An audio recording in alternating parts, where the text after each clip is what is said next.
স্বাগত। আমি মনিময় রয়েছে আপনাদের সঙ্গে। ব্যাটল অফ বেঙ্গল তো চলছে, সকাল থেকে ভোট গ্রহণের ছবি আপনাদের সামনে তুলে ধরছি। সকাল থেকে মোটামুটি উত্তেজনা রয়েছে আর সেই ছবিগুলো আপনারা দেখতে পাচ্ছেন। অলরেডি ঘন্টাখানেক অতিক্রান্ত হবার মধ্যেই লাগাতার কিন্তু অভিযোগ আসছে। কোথাও মাথা ফাটিয়ে দেওয়ার অভিযোগ, কোথাও এজেন্ট না বসতে পারার মতন অভিযোগ, কোথাও হামলার অভিযোগ, কোথাও জমায়েত হচ্ছে অভিযোগ। আর এই মুহূর্তে আইএসএফ অভিযোগ করছে, আরো একটা বড় অভিযোগ সামনে আসছে ভাঙড় থেকে। 148 নম্বর বুথ চালতাবেরিয়া অঞ্চল, সেখান থেকে অভিযোগ বুথে হামলা চলেছে। বড় অভিযোগ, আইএসএফ কর্মীদের ওপর হামলা।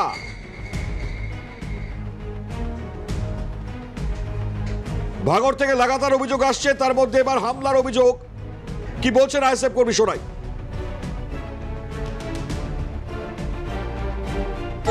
ছিল আমাদের বাড়ি আজকে রান্না হয়েছিল, আর পাশের বাড়িতে ওই টিএমসি লোকেরা রান্না করছিল।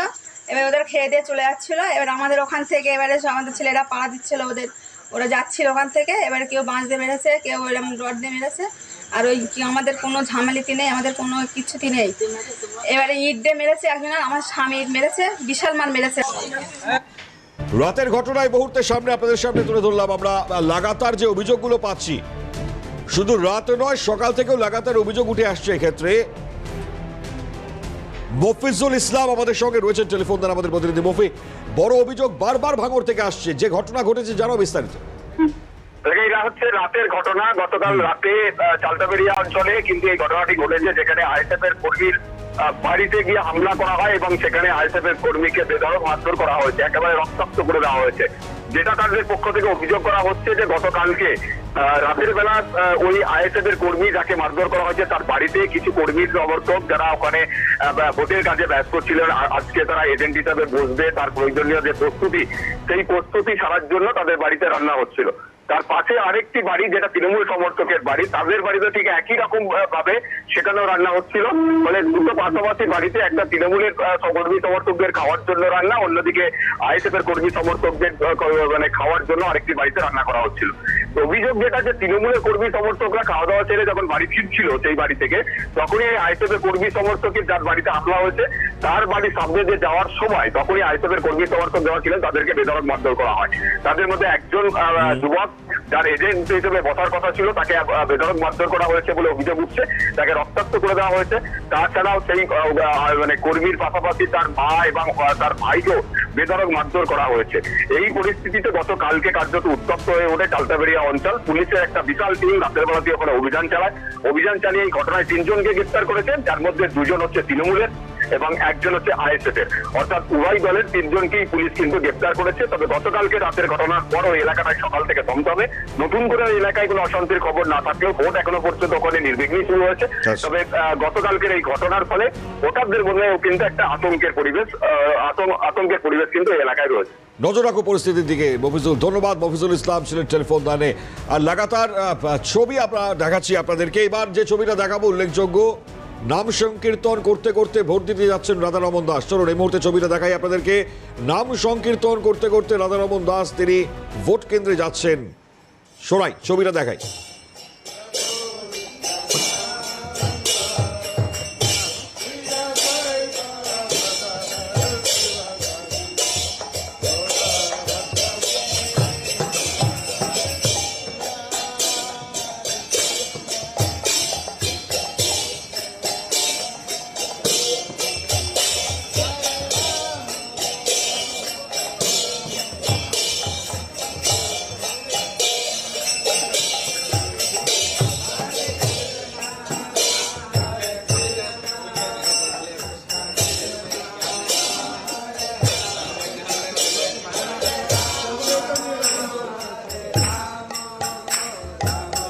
तरह ऑर्गेनाइज्ड ग्रुप पर अटैक हो रहा है। बहुत तरह का लोग चाहते हैं कि भारत की जो सनातन संस्कृति है उसको ही ख़त्म कर दें। तो ये बहुत दुर्भाग्यपूर्ण है। जो भी वोट एक्चुअली इम्पोर्टेंट है कि जो भी हिंदू हैं वो लोग सोचें, विचार करें और सोच समझ के वोट दें। तो सर लास्ट क्या अपील करेंगे, क्या आशा है आपको इस बार की जो है जैसे आप भी, जैसे सीआरपीएफ, काफ़ी सारी इलेक्शन कमीशन ऑफ इंडिया, काफ़ी लोगों की जो है इस बार प्रयास रहा है। पहले चरण में भी हम लोग ने देखा, दूसरे चरण में भी हम लोग देख रहे हैं कि वोट जो है शांतिपूर्ण हो, लोग वोट जो अपना मतदान कर पाए।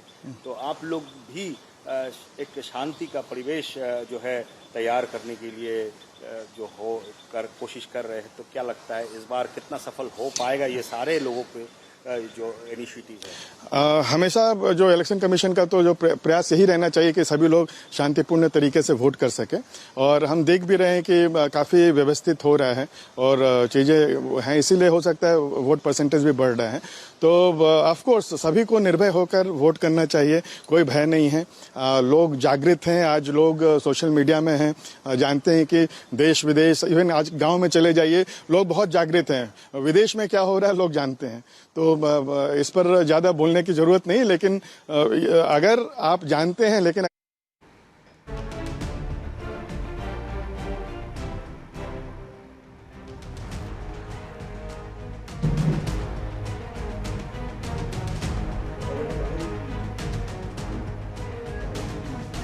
বর্ধমান উত্তরের বিজেপি প্রার্থী সঞ্জয় দাস তিনি ভোট দিলেন, ভোট কেন্দ্রে গেলেন এবং ভোট দানের ছবি আপনাদের সামনে এবার তুলে ধরি আমরা। সঞ্জয় দাস, তার ছবি। সঞ্জয় দাস তিনি ইতিমধ্যে ভোট দিয়েছেন। শান্তনু ঘোষ মেমোরিয়াল হাই স্কুলে পৌঁছলেন, ভোট দান করেছেন তিনি। ভোলানাথ চক্রবর্তী রয়েছেন, সরাসরি চলে যাই ভোলানাথের কাছে। ভোলা, কি ছবি ছিল, কি বলছেন প্রার্থী ভোটদানের পর?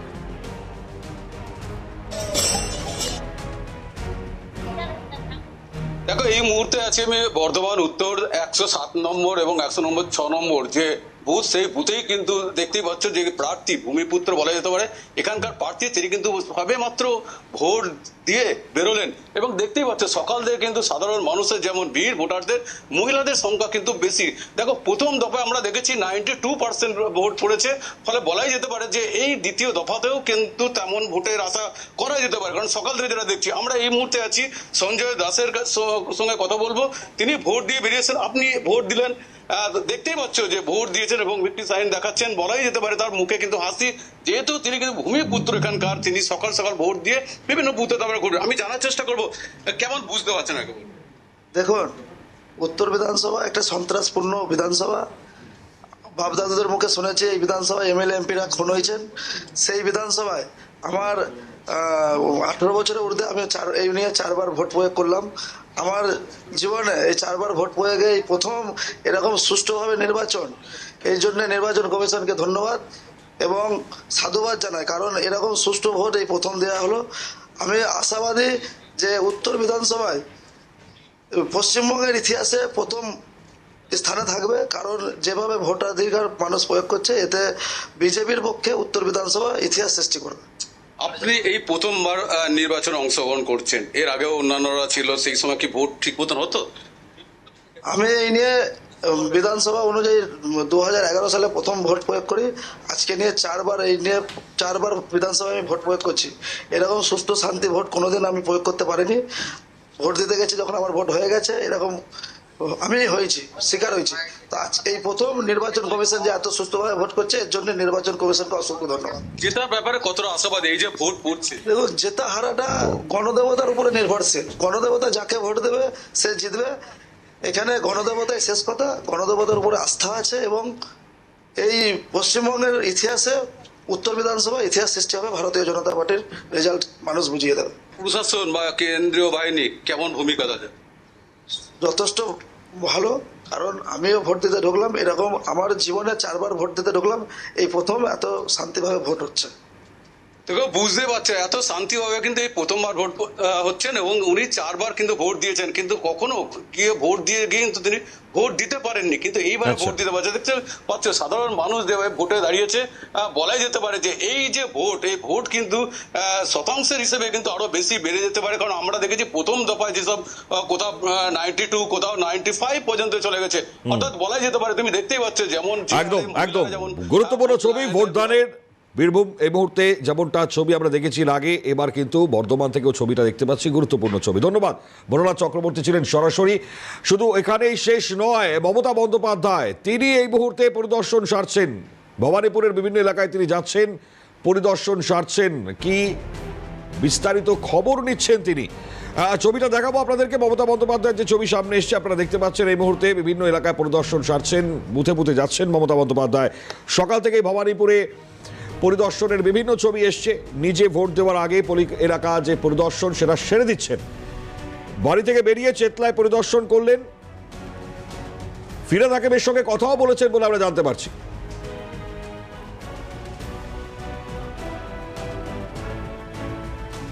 তো ছবি ক্রমাগত আসবে, আমরা অবশ্যই আলোচনা করব, কারণ লাগাতার এই 1 ঘন্টার মধ্যে যা ছবি সামনে এসছে, কেমন চলছে দ্বিতীয় দফা, নির্বিঘ্নে কি সম্পন্ন হবে আগামী সময়গুলো, প্রশ্ন থাকছে ডেফিনেটলি, কারণ অলরেডি বেশ কিছু টুকরো টুকরো ঝামেলার ছবি আমরা দেখতে পাচ্ছি। আমাদের সঙ্গে প্যানেলিস্টরা এই মুহূর্তে উপস্থিত রয়েছেন, পরিচয় করে দিয়ে আমাদের সঙ্গে রয়েছেন রাজদীপ পাল, বিজেপি মুখপাত্র, রাজদীপকে স্বাগত। রয়েছেন মানস কুমার ভদ্র, কংগ্রেস মুখপাত্র, মানসবাবুকে স্বাগত। রয়েছেন আজিজুল বিশ্বাস, রাজনৈতিক বিশ্লেষক, আজিজুল দা স্বাগত। আর দূরাবাস থেকে অম্বরীশ সরকার, তৃণমূল কংগ্রেস মুখপাত্র রয়েছেন আমাদের সঙ্গে। অম্বরীশ দা স্বাগত আপনাকে। অম্বরীশ দা, আপনার কাছে আসি, শুরুটা করি আপনাকে দিয়েই, কারণ বেশ কিছু অভিযোগ তৃণমূলের বিরুদ্ধে আসছে, মানে শুরু থেকেই লাগাতার আমরা সেই অভিযোগগুলো পাচ্ছিলাম। কি মনে হয়? দেখুন, প্রথম কথা আপনাদেরকে সকলকে গুড মর্নিং, আপনাদের মাধ্যম দিয়ে সমস্ত দর্শকদের গুড মর্নিং জানাই। শুরুটা বিভিন্ন ধরনের অভিযোগের কথা বলছেন, এইটুকু বলতে পারি যে তৃণমূল কংগ্রেস সর্বতোভাবে সুষ্ঠু এবং অবাধ নির্বাচন করার লক্ষ্যে বিগত দিন থেকেও একই রকম ভাবে চলেছে এবং প্রথম দফার যে নির্বাচন সেখানেও সুষ্ঠুভাবে নির্বাচন হয়েছে এবং এই দফার নির্বাচনও সুষ্ঠুভাবে হবে। ইলেকশন কমিশন রয়েছে, ইলেকশন কমিশন তো প্রোঅ্যাক্টিভ ভূমিকায় রয়েছে। তো সেইখানে আমি দেখছিলাম বর্ধমানের দিকে সম্ভবত সেখানকার প্রার্থী বলছেন যে অবাধ এবং সুষ্ঠু নির্বাচন হচ্ছে। সেই সুষ্ঠু নির্বাচনের অপেক্ষায় আমরা রয়েছে এবং আমরা চাইবো দিন গড়াতে গড়াতে যেন সেই সুষ্ঠু নির্বাচন সেই রূপটা আমরা দেখতে পাই এবং এই সুষ্ঠু নির্বাচনের মধ্যে দিয়েই আগামী দিনে তৃণমূল কংগ্রেসের সরকার তৈরি হবে, মানুষ তাদের রায়দান করবে। বেশ, প্রাথমিক প্রতিক্রিয়া এই মুহূর্তে প্রত্যেকের থেকে নেব। রাজদীপের কাছে আসি। রাজদীপ, প্রাথমিক প্রতিক্রিয়া কি? আপাতত 1 ঘন্টা দেখলেন যা। দাদা, আমরা আগের দিন দেখেছি মানুষ বাড়ির থেকে বেরিয়েছে, মানে উত্তরবঙ্গের উপরের কথা বলছি, মানুষ বাড়ির থেকে বেরিয়ে বলেছে কেন্দ্র বাহিনীকে আমাদেরকে সুরক্ষা দিয়ে নিয়ে যেতে হবে, আমাদেরকে সুরক্ষা দিয়ে বাড়ি ফিরিয়ে দিয়ে যেতে হবে। সেই সেম পরিস্থিতি আমরা দেখতে পাচ্ছি কলকাতায়। মানুষ ভোট দিতে বেরোচ্ছে এবং কেন্দ্র বাহিনীর কাছে দাবি রাখছে যে আমাদের সুরক্ষা নিশ্চিত করতে হবে। মানুষ এবার বদ্ধপরিকর যে তৃণমূলকে হাঁটাতে হবে, গিয়ে ভোটটা দিতে হবে এবং এই মাঝখানে যদি তৃণমূলের দুষ্কৃতী বাহিনী হামলা করে তার জন্য কেন্দ্র বাহিনী আছে, কেন্দ্র বাহিনীকে আমাদের কাজে লাগাতে হবে। তার মানে মানুষ বুঝে গেছে যে আমরা আর বাড়িতে বসে থাকবো না। এবার আমাদের কেন্দ্র বাহিনী দিয়েছে, নির্বাচন কমিশন সুষ্ঠুভাবে ভোট পরিচালনা করছে, আমাদের বেরোতে হবে, ভোটটা দিতে হবে। এবং আমরা যেটা দেখেছি উত্তরবঙ্গের 92 কত % ভোট পড়েছে, কলকাতায় তার থেকে বেশি ভোট পড়বে। তার কারণ হচ্ছে উত্তরবঙ্গের মানুষ যে নজিরবিহীন ঘটনা তৈরি করেছে তার থেকে দক্ষিণবঙ্গের মানুষ শিক্ষা নিয়ে আরো বেশি ভোটদান করবে বলে আমাদের মনে হচ্ছে এবং সেই ভোট মহিলাদের যে ভোট। তবে রাজদীপ, প্রথম দফায় আমরা যা দেখেছিলাম ছবি, তাতে সেই অর্থে গন্ডগোল না দেখলে পরেও দ্বিতীয় দফার ক্ষেত্রে এক্ষেত্রে বেশ কয়েকদিন ধরে লাগাতার গন্ডগোলের ছবি আমরা দেখতে পাচ্ছি। তো মোটামুটি ভাবে মনে হচ্ছে নিশ্চিতে ভোট দেবেন মানুষ, দিতে পারবেন, অভয় বার্তা পাচ্ছেন। দেখুন, যেখানে যেখানে গন্ডগোল করার চেষ্টা করা হয়েছে সেখানে আমরা দেখতে পেয়েছি সকালে ধরা পড়েছে, বিকেলে খরচ হয়ে গেছে। আচ্ছা, তো এই পরিস্থিতির মধ্যে দাঁড়িয়ে যেসব দুষ্কৃতী বাহিনী হামলা করার চিন্তাভাবনা করছে তারাও কিছু না কিছু ভয়ে রয়েছে যে আমরা যদি হামলা করি আমাদের এই পরিণতি হতে পারে। তাই জন্য তারা সহজে হামলা করবে না এবং হামলা যদি হয় সঙ্গে সঙ্গে অ্যাকশন হবে বলে আমাদের মনে হচ্ছে। এবং আমরা নির্বাচন কমিশনকে অনুরোধ করব যেন সুষ্ঠুভাবে ভোট হয়, ভোট মানুষ যাকেই দিক যেন ঠিকঠাকভাবে ভোট হয় এবং যদি ভোট না হয় ভারতীয় জনতা পার্টি কিন্তু রাস্তায় নামবে, আন্দোলন করবে। এখনও অবধি যা মনে হচ্ছে যে ঠিকঠাকভাবে ভোট চলছে, মানুষ যাচ্ছে এবং যারা বাড়ির থেকে বেরিয়ে তো সকালবেলা ভোট দিচ্ছে সবাই বিজেপির ভোটার। তার কারণ মানুষ এখন শিল্পের জন্য ভোট দিতে যাচ্ছে, মানুষ এখন শিক্ষার জন্য ভোট দিতে যাচ্ছে, মানুষ এখন নারী সুরক্ষার জন্য ভোট দিতে যাচ্ছে। তাই জন্য যারা সকালবেলা বেরোচ্ছে সেই সব লোকগুলো যারা কেন্দ্র বাহিনীকে সুরক্ষা বলয়ের মধ্যে রাখার জন্য অনুরোধ করছে, সেই সব মানুষগুলো সবাই পরিবর্তনের জন্য ভোট দিচ্ছে। চলুন, ঠিক আছে, দেখবো আমরা অবশ্যই আগামী সময়টা প্রত্যেকের কাছে আসবো। তবে আবারও খবরের দিকে নজর রাখতে হবে, কারণ আইএসএফ এজেন্টকে বাধা দেওয়ার অভিযোগ বারবার আসছে। সকাল থেকে এই অভিযোগ লাগাতার আমরা পাচ্ছি। এই মুহূর্তে দাঁড়িয়েও সেই অভিযোগ, সেটার দিকে নজর রাখি আমরা। এই মুহূর্তে ছবি আপনারা দেখতে পাচ্ছেন, ক্যানিং পূর্বের 143 নম্বর বুথ, সেখানে আমরা দেখতে পেলাম স্থানীয় তৃণমূল নেতা সাদেক নস্কর, তার বিরুদ্ধে অভিযোগ আইএসএফ প্রার্থী আরাবুল ইসলাম তিনি খবর যখনই পান তখনই সেখানে পৌঁছে যান। এজেন্ট বসতে দেওয়া হচ্ছে না, বারবার এই অভিযোগ সামনে এসছে। আজ সকাল 5:30 থেকে বেরিয়েছেন আরাবুল ইসলাম, তিনি এজেন্ট বসাচ্ছেন তার বুথে বুথে। লাগাতার অভিযোগ সামনে এসছে। ভোটাররা কি বলছেন শোনাবো, তার আগে আরাবুল ইসলামের কি অভিযোগ শুনুন। ব্যাপার হচ্ছে এখানে কিছু তৃণমূলের সহিংসা আছে, তৃণমূলের কিছু সহিংসা আছে, তারা ভয় দেখাচ্ছে, এজেন্ট বার করে দিয়েছে। আমি এসে এজেন্ট ঢোকালাম। আমরা চাই পিসফুলি ভোট, আমরা কোনো গন্ডগোল চাই না, ঝামেলা চাই না, মারপিট চাই না, কিচ্ছু চাই না। আমরা অবিলম্বে সুষ্ঠু নির্বাচন হোক। এখানে প্রতিটা বুথে পাচ্ছে বসতে ভয়, আমি বলে দিয়েছি ভয়ের কোনো কারণেই বসবে। কেউ কেউ যদি মেয়েদের তুলে দেয় তারপর বাইরে তারা আসে, তারা ভোট করবে। আমরা তো এখানে ঝামেলা করতে আসিনি, ঝামেলা করতে চাই আমরা আছি, তৈরি আছি। কোনো হুমকি কেউ দিচ্ছে না। আইএসএফের এজেন্টদেরকে নাকি বসতে বাধা? না না, কোনো হুকুম দিচ্ছে না, ভোট দেওয়ার জন্য দিচ্ছে। হুমকি কেউ দিচ্ছে না। আইএসএফের এজেন্টদেরকে নাকি বসতে বাধা? না না, কোনো হুকুম দিচ্ছে না, ভোট দেওয়ার জন্য। এই হচ্ছে অভিযোগ এবং ভোটারদের যে প্রতিক্রিয়া সেগুলো আপনাদের সামনে তুলে ধরলাম। প্রশ্ন হচ্ছে সকাল থেকে লাগাতার এই অভিযোগগুলো আসছে। ইনফ্যাক্ট যে ঘটনাগুলো ঘটছে তাতে নির্বাচন কমিশন সামগ্রিক পরিস্থিতিতে তারা পদক্ষেপ করছেন।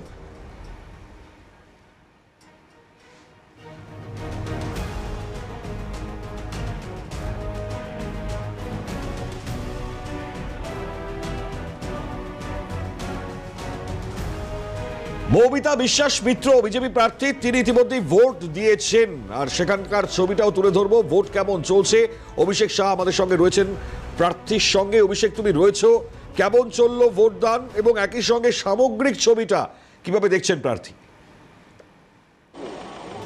ঝামেলা কোথায় হবে? দেখো, আজকে কিন্তু দ্বিতীয় দফা এবং শেষ দফার নির্বাচন। আমি ইতিমধ্যে দাঁড়িয়ে রয়েছি সেই তার বুথ, অর্থাৎ যেখানে আমরা দেখতে পাচ্ছি 230 নম্বর বুথ। এবং প্রথমে তিনি তার বাড়ি, সেই বাড়ি থেকে বেরিয়ে প্রথমে তিনি শিব মন্দিরে গেলেন, সেখানে প্রণাম সারলেন এবং প্রণাম সেরে কিন্তু তিনি তার যে 230 নম্বর বুথ সেখানে কিন্তু তিনি তার গণতান্ত্রিক অধিকার প্রয়োগ করলেন। আমরা প্রার্থীর সঙ্গে কথা বললাম, আমরা আরও একবার কথা বলবো তার সঙ্গে। দিদি, জয়ের ব্যাপারে কতটা আশাবাদী আপনি এখন? পরিবর্তন আসছে, মানুষ পরিবর্তন চাইছে, পরিত্রাণ চাইছে, তাই সম্পূর্ণভাবে আজকে সাধারণ মানুষের জয় হতে চলেছে, গোটা পশ্চিমবঙ্গবাসীর জয় হতে চলেছে, বর্ধমান দক্ষিণ বিধানসভার সাধারণ মানুষের জয় হতে চলেছে। তাই একদম আশাবাদী যে সাধারণ মানুষ এই পরিবর্তন পাবে এবং মুক্তির সূর্য যার আশ্বাদ তারা পেতে চাইছে সেটাও তারা পাবে। দিদি, আপনার এখানে তো তৃণমূলের ক্যান্ডিডেট দেখলাম খোকন দাস, উনি তো 3 বারের বিধায়ক। কি মনে হচ্ছে এবার কি কোথাও কোনো পরিবর্তন আসতে চলেছে? না, প্রথমেই বলি 3 বারের নয়, তিনি লাস্ট বারের, তার আগে অন্যজন ছিলেন।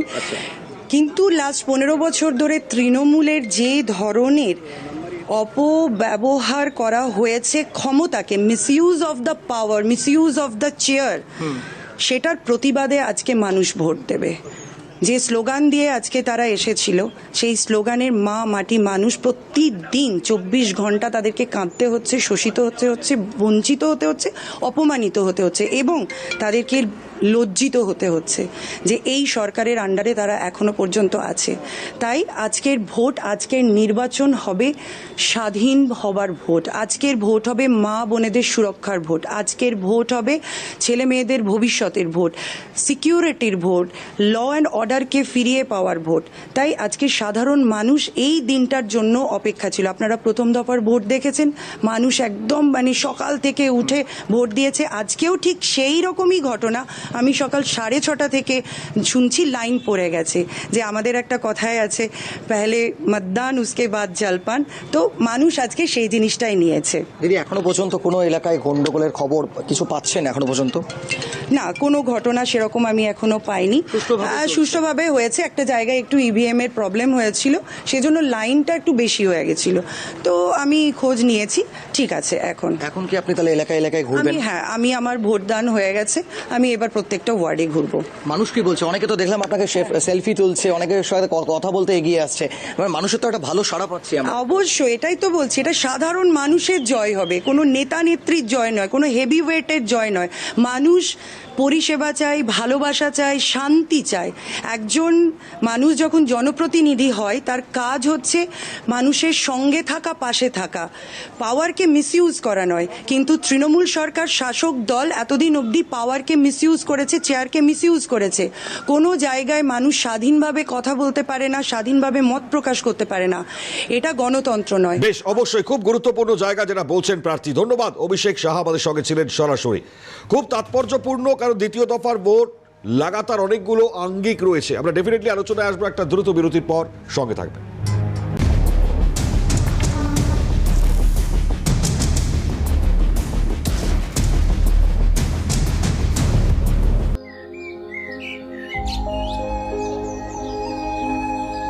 কিছুদিন শুধু সময়ের নয়, দায়িত্বেরও স্মরণ করিয়ে দেয়। 29শে এপ্রিল সকাল 7টা থেকে সন্ধ্যা 6টা পর্যন্ত নিকটবর্তী ভোট কেন্দ্রে গিয়ে আপনার ভোট দিন। নির্বাচন কমিশনের উদ্যোগে। কিন্তু দ্বিতীয় দফা খুব তাৎপর্যপূর্ণ, কারণ ওজনদারদের লড়াই একটা তো বড় পার্সপেক্টিভ সেই জায়গায় রয়েছে, একই সঙ্গে দাঁড়িয়ে এসআইআর রয়েছে। খুব তাৎপর্যপূর্ণ মতুয়া ভোট, সংখ্যালঘু ভোট এবং নওশাদ সিদ্দিকী। সঙ্গে রয়েছে শহর এবং শহরতলির আন্দোলন। লাগাতার এই জায়গাটা এই দ্বিতীয় দফা নির্বাচনের এফেক্ট কি ফেলতে পারে, অবশ্যই আজকে এই জায়গাটাও কিন্তু দেখতে হবে। তবে ভোট আবহে এই মুহূর্তে দাঁড়িয়ে যে ভোট গ্রহণ পর্ব শুরু হয়েছে, 1 ঘন্টার খানিকটা এগিয়ে গিয়েছে, তাতে লাগাতার যা ছবি তা আপনারা দেখতে পাচ্ছেন। আমি মানুষদের কাছে আসি, কারণ প্রত্যেকের থেকে প্রাইমারি প্রতিক্রিয়া নিচ্ছিলাম যে এই 1 ঘন্টা 15 মিনিটে প্রাইমারি বা সাধারণভাবে কি মনে হচ্ছে দেখে। মানুষরা, আপনার কি মনে হচ্ছে? আচ্ছা, প্রথমে আমি আমার বক্তব্য শুরু করার আগে যারা যারা প্যানেলিস্ট এবং যারা দর্শক মণ্ডলী এই চ্যানেলের প্রত্যেককে আমার তরফ থেকে শুভ সকাল এবং অভিনন্দন জানিয়ে আমি আমার কথা শুরু করছি। তো ব্যাপারটা হলো, আজকের যে ভিড়টা দেখা যাচ্ছে, এটা তৃণমূল বা বিজেপির খুব লাফালাফির কোনো কারণ নেই। কারণ এই পুরোটাই হচ্ছে একদম এসআইআর এর অঙ্ক। আচ্ছা, কারণ যেভাবে অন্যান্য সময় কি হয় যে অনেক মানুষ ভাবে ঠিক আছে বেলায় যাব বা ভোটটা পরে দেব, কিন্তু এবারে নির্বাচন কমিশনকে দিয়ে এমন করানো হয়েছে, অ্যাকচুয়ালি ছোট জিনিসটাকে বড় করে দেখানো হয়েছে। কীরকম? এই যে আজকে যেটা হয়েছে যে এসআইআর নামে যেটা করা হয়েছে, এটা হচ্ছে ভোটার লিস্ট শুদ্ধিকরণ, যেটা বিগত 23 বছরে হয়নি।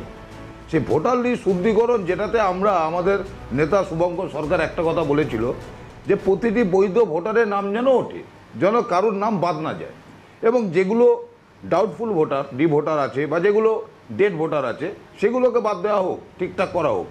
সেইখানে দাঁড়িয়ে কিন্তু এসআইআরকে কেন্দ্র করে আজকেও আমরা দেখতে পাই 22 লাখের মতো ভোট, মানে ভোটার যাদের নামটা এখনো রয়েছে ট্রাইব্যুনালে, যাদের নামটা ওঠেনি, তারা এই ভোটে ভোট দিতে পারছে না। সেইখান থেকে মানুষ, তার মধ্যে আবার একটা ঘোষণা দিল্লি সরকার করে দিয়েছে, নরেন্দ্র মোদী সরকার, যে ডিটেনশন ক্যাম্প বানাতে হবে। আচ্ছা, কেন? শুভেন্দু অধিকারী অলরেডি এখানে তো বলা শুরু করেছিল 1,20,00,000 রোহিঙ্গা আছে, তো একজন রোহিঙ্গা আপাতত খুঁজে পাওয়া যায়নি এখন অবধি। তারপর কেন? ভোটার লিস্ট অনুযায়ী নির্বাচন কমিশনার যে লিস্ট তৈরি করেছে, তাতে সব ঠিকঠাক বৈধ কাগজপত্র দেখেই নাম উঠেছে, এখানে রোহিঙ্গার কোনো চান্স পাওয়া যায়নি। সেইখানে দাঁড়িয়ে মানুষকে ডিটেনশন ক্যাম্পে পাঠিয়ে দেওয়া ভেবেন 7 থেকে 8 জন মারা গেছে সুইসাইড করে। মানে কত বড় আতঙ্ক! 7-8 জন সুইসাইড করে ফেলেছে তাদের নাগরিকত্ব চলে গেল বলে, যেহেতু নাম ওঠেনি। তো এই যে মৃত্যুগুলোর দায় কে নেবে? নেয়নি কেউ। সেইখানে দাঁড়িয়ে আজকে যে ভোটটা মানুষ দিচ্ছে, এবারের ভোটটা কিন্তু অন্যান্য ভোটটা যেটা হয়, আমার ভোটার লিস্টে নাম আছে, আমি নাগরিক, আমি গিয়ে আমার পছন্দ ক্যান্ডিডেটকে ভোটটা দেবো। কিন্তু এবারে যে ভোটটা সকালবেলা যে পরিমাণ আমরা দেখছি, যে ভোটের যে ফোর্স, এই যে আমি আসছিলাম, তোমাদের চ্যানেলের গাড়ি আমাকে যে নিয়ে এলো, যে আমি আস্তে আস্তে দেখছিলাম যে পরিমাণ মানুষ রাস্তায়, অ্যাকচুয়ালি কিন্তু আতঙ্ক। আতঙ্কটা কি? যে কোন মুহূর্তে কি দ্বারা আমি আদৌ ভোটটা দিতে পারবো, তো ভোটটা দিয়ে অন্তত নিশ্চিন্তই যে আমি ভোটার আছি, এই জায়গার আতঙ্ক থেকে ভোটটা হচ্ছে। নালে বিজেপি যে ভাবছে যে আমরা সরকারে আসছি, এটা পুরো বিজেপির পক্ষে একেবারেই নয়। কারণ এই কদিন আগে বিহার হলো, অ্যাকচুয়ালি বিজেপি নির্বাচন কমিশনকে কাজে লাগিয়ে পুরো বিহার স্টাইলে খেলতে গেছিল। আচ্ছা, বিহারে যেভাবে ভোটটা কদিন আগে দেখেছো তোমরা, যে বিহারে প্রথম হচ্ছে 90 লাখ লোকের নাম ফলস ঢোকানো হয়েছে, 1,20,00,000 লোকের নাম বাদ দিয়ে দেওয়া হয়েছে, দিয়ে ভোট ঘোষণা করে দেওয়া হয়েছে। আর তৃণমূল কি ভাবছে দাদা? তৃণমূলও ভাবছে একই। অ্যাকচুয়ালি তৃণমূল যেহেতু সরকারে আছে, এখানে একটাই দল, এখানে এই মুহূর্তে আমার যেটা মনে হয়, মানে আমরা বলছি, একদম জোর দিয়ে বলছি, যে বাংলা বা দিল্লি কোনো জায়গাতে যদি উন্নয়ন কিছু কেউ করে থাকে তো জাতীয় কংগ্রেস। আজকে নরেন্দ্র মোদী যেগুলো বেঁচে দিচ্ছে সব জাতীয় কংগ্রেসের করা, কংগ্রেস সরকার। আজকে যে বাংলার বুকে যে উন্নয়ন আজকের, হ্যাঁ বিগত 34 বছরের সিপিএম এর অপশাসন, তারপরে তৃণমূল কংগ্রেস এই 15 বছর সরকারে রংচং চকচকে ছাড়া আর চুরি ছাড়া অন্য কিছু সেভাবে কিছু করেনি। চাকরি নেই, বাকরি নেই। ঠিক আছে, চলুন মানসদা, যেটা বললেন আপনি, আজকে জাতীয় কংগ্রেসের একমাত্র পন্থা যে নাকি ভারতবর্ষ বা বাংলাকে উন্নয়ন জায়গায় নিতে হবে। আমি বুঝলাম, আমি আজিজুল্লাহর কাছে আসবো, তবে তার আগে আরো একটা বিরতি আমাকে নিতে হচ্ছে, সঙ্গে থাকুন ততক্ষণ। গণতন্ত্রের উৎসব চলছে, এটা কিন্তু ভারতবর্ষের ইতিহাসে একটা গুরুত্বপূর্ণ ঘটনা, একটা মাইল ফলক।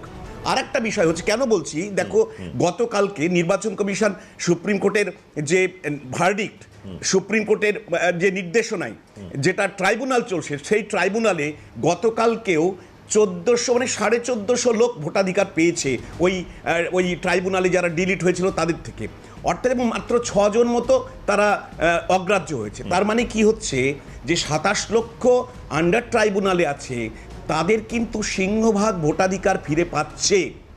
এবং আমার বিশ্বাস বাকি যারা ট্রাইব্যুনালে এখনো পর্যন্ত নিষ্পত্তি হয়নি তারা কিন্তু সিংহভাগ তারা প্রমাণ করতে পারবে তারা ভোটাধিকার, এখানকার নাগরিক, বৈধ ভোটার। তার মানে কি দাঁড়ালো, আমি বৈধ ভোটারকে বাদ দিয়ে তাদেরকে বঞ্চিত করলাম নাগরিক অধিকার প্রয়োগ করতে। এটা কিন্তু ওই যে রবীন্দ্রনাথের কথা বললাম, মানুষের প্রতি বিশ্বাস হারানো পাপ।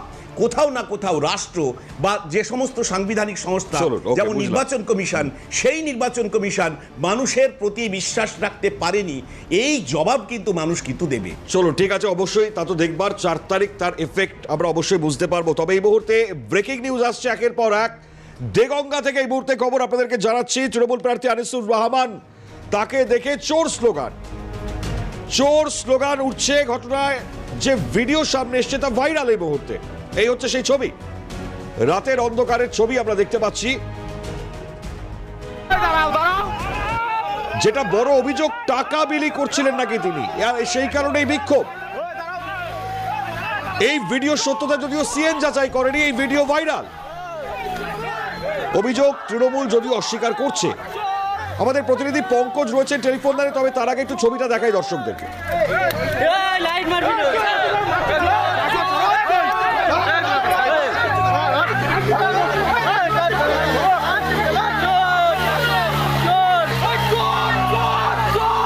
চলুন এই খবরে আসবো, পঙ্কজ বিশ্বাস টেলিফোন লাইনে রয়েছেন, তবে তার আগে অভিষেক বন্দ্যোপাধ্যায় তিনি ভোট দিয়ে বেরোলেন, সেই ছবিটাও দেখিয়ে দিই আপনাদেরকে।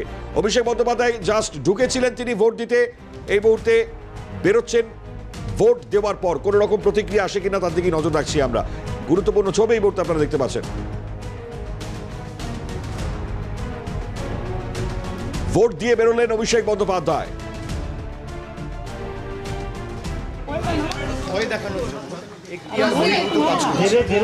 বিভিন্ন জায়গায় পুলিশ অবজারভার, জেনারেল অবজারভার দিয়ে ভয় দেখাচ্ছে, সাধারণ মানুষদের ভীত সন্ত্রস্ত করে দেওয়ার একটা চেষ্টা। এমনিতেই গাইড জোরে 30 লক্ষ লোকের নাম বাদ দেওয়া হয়েছে, কিন্তু এসব করে কোনো লাভ নেই। প্রথম দফায় বিজেপি কুপঘাত হয়ে গেছে, এই দফায় দফা রফা হয়। আর এখতিয়ার বহির্ভূতভাবে যারা কাজ করছে, সিআরপিসির কোথাও কোনো প্রভিশন নেই, যেটা বিএনএসএস এর কোনো প্রভিশন নেই, বা ইলেকশন কমিশনের সুনির্দিষ্ট কোনো গাইডলাইন নেই, যেটা যে আমার পেছনে কেটিভি একটু পেছা দাদা কাজ করবে এবং রিপোর্ট দেবে এসপিকে, রিপোর্ট দেবে নির্বাচন কমিশনকে। তারপর নির্বাচন কমিশন সিদ্ধান্ত নেবে কিভাবে কি করা উচিত। কিন্তু তারা বিভিন্নভাবে গিয়ে যে ধমকানো চমকানো, বিশেষ করে তৃণমূলের যাদের বিরুদ্ধে কোনো কেস নেই, কোনো ওয়ারেন্ট তো দূরের কথা, যাদের নাম কোনো রকম কোনো কেসে জড়িত নেই, তাদেরকে বিভিন্নভাবে চমকানো, এবং করে কোনো লাভ নেই। এসব আগেও হয়েছে, মুখ থুবড়ে পড়েছে। 4 তারিখ দেখবেন এদেরকে খুঁজে পাওয়া যাবে। একজন ইউপি পুলিশ অফিসার হচ্ছে পুলিশ ধমকাচ্ছেন জাহাঙ্গীর খানকে। Are there any allegations against observers? Voting has just started. It's only informal. Voting has just started. We should wait for another couple of hours. Idhar bhi conclusion. Abhishek ji, थोड़ा loud. But Abhishek ji, थोड़ा सा इधर भी. The constitution or the CRT or any election guideline doesn't give them the mandate or empower them to conduct raids. And despite High Court orders, they are flouting the guidelines made by High Court of High Court. They are flouting the guidelines that have been laid by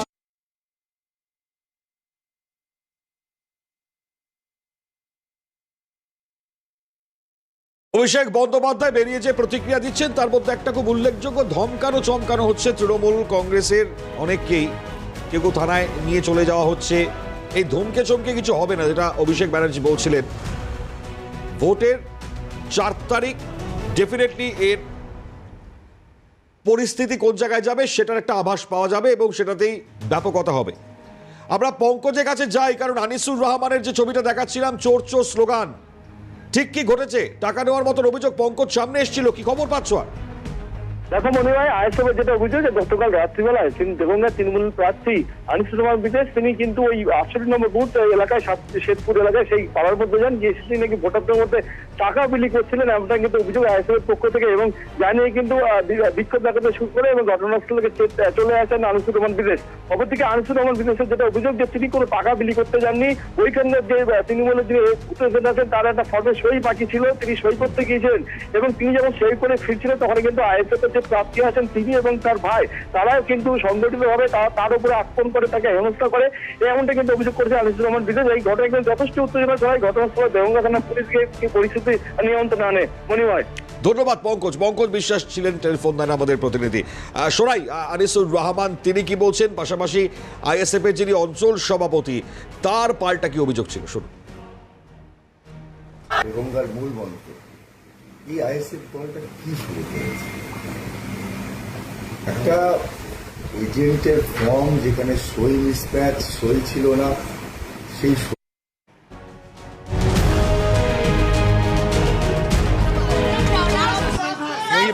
महिलाड़ा আছে, धक्का दियो ना। हिंदी में बोल देता हूँ। नहीं देखिए, असेसमेंट ये है कि अभी तो चुनाव स्टार्ट हुआ है, 8:30 बज रहे हैं।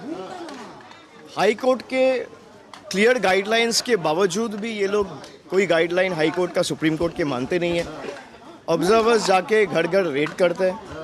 वो लोग चाहते नहीं है लोग आए और इस लोकतांत्रिक प्रक्रिया में पार्टिसिपेट करें और सब अपना वोटदान कर पाए। मुझे यही लगता है कि आप जितना ये सब करोगे आपके ऊपर उतना ही बूमेरांग होगा। लोग का प्यार, उनका आस्था, उनका आशीर्वाद, उनका प्यार तृणमूल के ऊपर बढ़ेगा और आप जितना यूपी को, बिहार के लोगों को यहाँ पे ले आके आउटसाइडर्स से बंगाल हड़पने का कोशिश करोगे, आप उतना ही बैकफुट में जाओगे, चाहे आप कितना एड़ी चोटी का जोर लगा लो। ये मेरा चैलेंज है बीजेपी से। 4 तारीख को जब मतदान के नतीजे आएंगे तब आप देख लेना, दूध का दूध पानी का पानी हो जाएगा।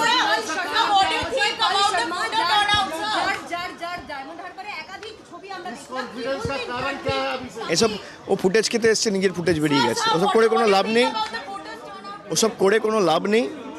যারা ভাবছে এসব ধমকে চমকে তৃণমূলকে দমিয়ে রাখবো, ফলতায় দেখবেন 2024-এর ব্যবধানে তৃণমূলের ভোটের লিড বাড়বে। বিজেপির শুনুন, ডায়মন্ড হারবারের মাটিতে বিজেপির এজেন্ট দেওয়ার লোক নেই। বিজেপি যদি এজেন্ট দিতে না পারে, দায় দায়িত্ব তো আমার না। আমি তো বিজেপির হয়ে এজেন্ট বসাতে পারি না, সেটা তো বিজেপির লোকেদের করতে হবে। বিজেপির লোকেদের যদি কোথাও বসতে না দেওয়া থাকে আমাকে জানাক, আমি বসিয়ে দেবো ধরে। How can I say I have not received the numbers? You people also need to be said. It's very good. If a lot of people are making speculations that the voter turnout has increased, so eventually it will go against the government. But the same happened in Bihar. Then eventually it would have gone against the state ruling dispensation in Bihar as well, but that was not the case. But then this conspiracy theory is being spread across the state through various political platforms and Godi media who work on their behalf. You will see when the results come out. We need to wait for 5 more days. When the results come out on the 4th of May, you will see Trinamool is getting a thumping and clear majority for the 4th time, and Trinamool will form the government on its own with a bigger mandate than compared to what it got last time.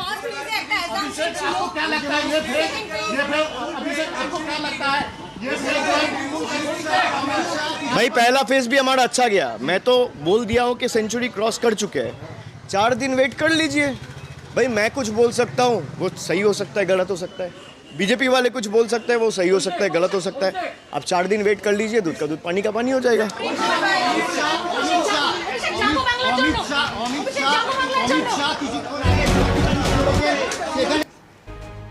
4 দিন অপেক্ষা করে যান, দুধ কা দুধ পানি কা পানি হয়ে যাবে সব। অর্থাৎ আর কয়েকটা দিন অপেক্ষা করুন, 4 তারিখ সবকিছু ক্লিয়ার হয়ে যাবে। খুব তাৎপর্যপূর্ণ এবং আত্মবিশ্বাসী অভিষেক বন্দ্যোপাধ্যায় তার স্টেটমেন্ট এই মুহূর্তে আমরা পাচ্ছি। ভোট দিয়ে বেরোলেন তিনি এবং তারপরই সাংবাদিকদের মুখোমুখি হয়ে গুরুত্বপূর্ণ প্রতিক্রিয়া ব্যক্ত করেছেন। চলুন একটা বিরতি নিচ্ছি, বিরতির পর ফিরে আসছি, দ্রুত সঙ্গে থাকবেন। আলোচনায় আসি আমরা, কারণ অভিষেক বন্দ্যোপাধ্যায়ের প্রত্যয় বার্তা আমরা পাচ্ছি এবং একই সঙ্গে দাঁড়িয়ে খুব গুরুত্ব রাখে, কারণ লাগাতার যে অভিযোগগুলো তিনি করে গেছেন ধমকে চমকে লাভ নেই এবং ডায়মন্ড হারবারের সেই জায়গায় বিজেপির এজেন্ট দেওয়ারই কোনো ক্ষমতা নেই। করবেন, খুব স্বাভাবিক, গুরুত্বপূর্ণ প্রতিক্রিয়া। আমি রাজদীপের কাছে আসবো, তবে তার আগে অম্বরীশদার কাছে একটু আসি, কারণ অম্বরীশদা এই ধমকানো চমকানো কি চলছে, মানে সব জায়গা থেকে কি লাগাতার অভিযোগ মানে আপনার কাছে আছে? দেখুন, ধমকানো চমকানোর অভিযোগ আপনারা একটু আগে আরাবুল ইসলামের একটা বাইট দেখালেন, যে তিনি বলছেন যে এজেন্টদের ঢুকতে দেওয়া হচ্ছে না, সাথে সাথে একজন ভোটারের বাইটও আপনারা দেখালেন, সেই জায়গায় তিনি বলছেন যে না, কোনো হুমকি দেওয়া হচ্ছে না, আমি ভোট দিতে এসেছি, শান্তিপূর্ণভাবে ভোট হচ্ছে।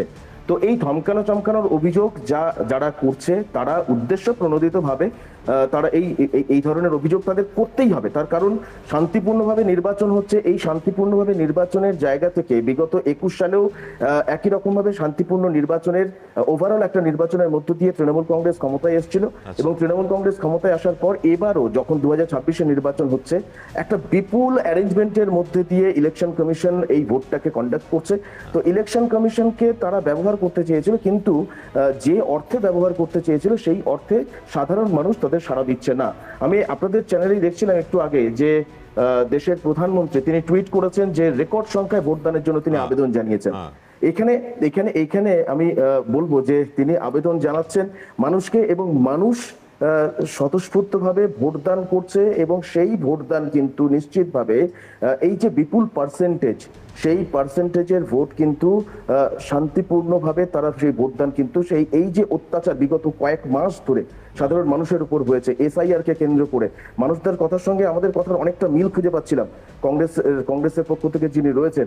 তো সেইখানে সাধারণ মানুষ হ্যাকেলড হয়েছে এবং সাধারণ মানুষ এটা বুঝে গেছে যে ভারতীয় জনতা পার্টি এই ধরনের বৈধ মানুষদেরকে উদ্দেশ্য প্রণোদিতভাবে তাদের ভোটদান থেকে বিরত রাখার মধ্য দিয়ে একটা হিসেব, একটা কোট আনকোট অঙ্ক কষার চেষ্টা করেছিল, যে অঙ্কে তারা কিছু সিট বের করে নিতে পারে, কিন্তু তাদের সেটা বুমেরাং হয়ে গেছে। তবে এতটা কেন চেঞ্জেস অম্বরীশদা এবারে নির্বাচন? আমরা রক্ত ঝরা এই সমস্ত কিছু দেখতে পাচ্ছি না গতবার আর এবার, এই পার্থক্যটা তো নিশ্চয়ই বুঝতে পারছি আমরা।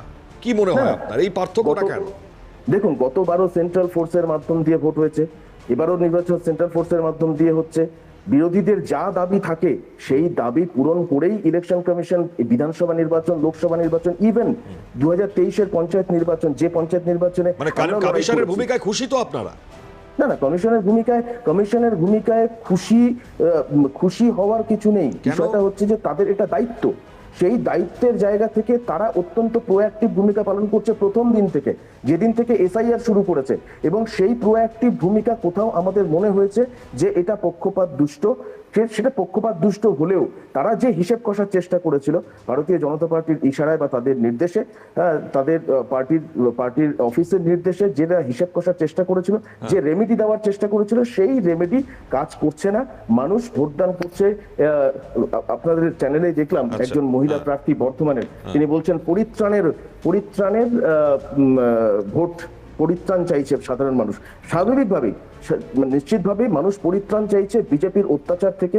বিজেপির যে অত্যাচার এই বাংলার মানুষকে তারা করছে সমস্ত দিক থেকে, একদম মানে ফান্ডস আটকে দেওয়া থেকে শুরু করে এসআইআর পর্যন্ত যা এই পুরো প্রক্রিয়ার মধ্যে করেছে, সেই পুরো প্রক্রিয়া থেকে পরিত্রাণ চাইছে এবং সেই পরিত্রাণের জায়গা থেকে তৃণমূল কংগ্রেসের পাশে তারা বেশি বেশি করে থাকছে। আমি উত্তরবঙ্গের মানুষ, আমি উত্তরবঙ্গে দাঁড়িয়ে গ্রাউন্ডে দাঁড়িয়ে গ্রাউন্ড রিয়ালিটিতে দাঁড়িয়ে ভোট হতে দেখেছি।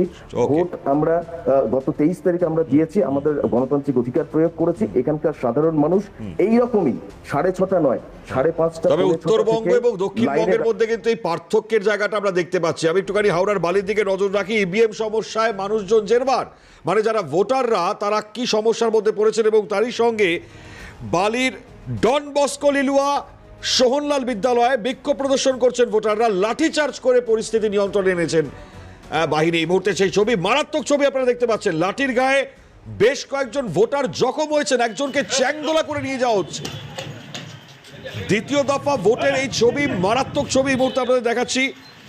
ঘটনায় দুজনকে আটক করা হয়েছে। 152, 153, 154 নম্বর বুথের যে ঘটনা, সেই ঘটনায় বড় পদক্ষেপ। বিক্ষোভ দেখানো হলো এবং ইভিএম সমস্যায় ভোটাররা অভিযোগ করছিলেন, সেখান থেকে এই বিক্ষোভকে ভেঙে দেওয়া হলো এবং চ্যাংদোলা করে নিয়ে যাওয়া হচ্ছে সেই ছবি।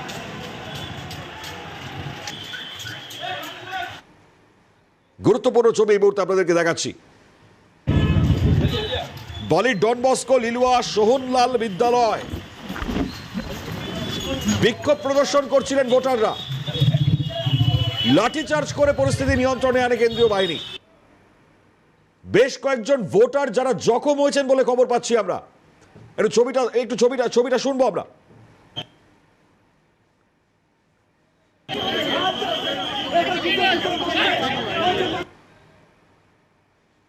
বেশ লাগাতার ছবি এসছে। আমরা এই মুহূর্তে বড় ছবি আপনারা দেখতে পাচ্ছেন, অর্থাৎ এই অঞ্চলের যে এলাকায় যে জমায়েতটা আপনারা দেখতে পাচ্ছেন, এর মধ্যে প্রচুর ভোটার যারা এসছেন সকাল সকাল ভোট দেবেন। কিন্তু এখানে এত সংখ্যায়, বিপুল সংখ্যায় মানুষ রয়েছেন, ভোটাররা অভিযোগ করছিলেন ইভিএম খারাপ দীর্ঘ সময়, এবং তারপরেই সেখান থেকে জটলা থেকে হটাবার চেষ্টা করে, চ্যাংদোলা করে সেখান থেকে নিয়ে যাওয়ার মতন ছবি আমরা দেখলাম। বড় ছবি বালি থেকে বড় ছবি সামনে এসছে। কেন্দ্রীয় বাহিনী লাঠিচার্জ করে পরিস্থিতি নিয়ন্ত্রণে আনলো। লাগাতার ছবি দেখাচ্ছি আপনাদের, আপডেট নেব আমাদের প্রতিনিধি থেকে। তবে এই মুহূর্তের বড় ছবিটা আরো একবার দেখাচ্ছি আপনাদের। দেবকুমার দেও টেলিফোন লাইনে রয়েছেন আমাদের প্রতিনিধি। দেবকুমার, মারাত্মক ছবি, জানাও বিস্তারিত। দেখো, তোমাকে জানিয়ে দেখি মণিমা, যে বালি বিধানসভা কেন্দ্রে ডন বস্কো লিলুয়া সোহনলাল বিদ্যালয় মেশিন খারাপ হওয়ার জন্য ভোটারদের উত্তেজিত হয়ে পড়ে।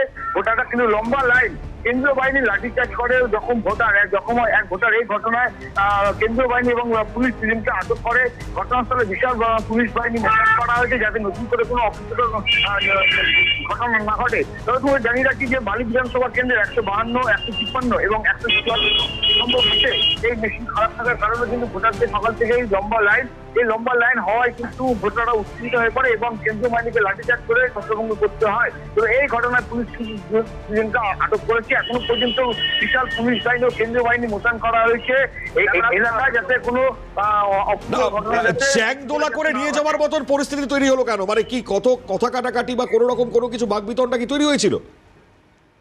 একদমই, এতক্ষণ যেহেতু মেশিন খারাপ থাকার কারণে ভোটাররা সকাল থেকে লাইনে দাঁড়িয়ে ছিলেন, তারপরে কিন্তু ভোট শুরু হতে বেশ কিছুটা সময় লেগেছিল। সেই কারণে কিন্তু ভোটাররা যখন উত্তেজিত হয়ে যায়, সে সময় ভোটারদের সঙ্গে কেন্দ্রীয় বাহিনী একটা বচসা শুরু হয়। এরপরে কিন্তু লাঠিচার্জ করতে বাধ্য হয় কেন্দ্রীয় বাহিনী। এই ঘটনায় কিন্তু দুজনকে আটক করেছে। ধন্যবাদ। দেবকুমার দেও ছিলেন টেলিফোন দ্বারে। দুজনকে ইতিমধ্যে আটক করা হয়েছে এবং গন্ডগোল সেখানে চলেছে। ইভিএম খারাপ থাকার একটা অভিযোগ সামনে আসার পরে ভোটাররা তারা সেখানে জমায়েত করেন এবং তারপরে সেখান থেকে ছত্রভঙ্গ করে দেওয়া হয় কেন্দ্রীয় বাহিনীর তরফ থেকে এবং চ্যাংদোলা করে নিয়ে যাওয়ার হচ্ছে। দ্বিতীয় দফার নির্বাচনের এই ছবি, বড় ছবি ধরা পড়েছে। আরও ছবি দেখাবো, কারণ এখান থেকে লাগাতার লাঠিচার্জের মতন অভিযোগ সামনে এসছে।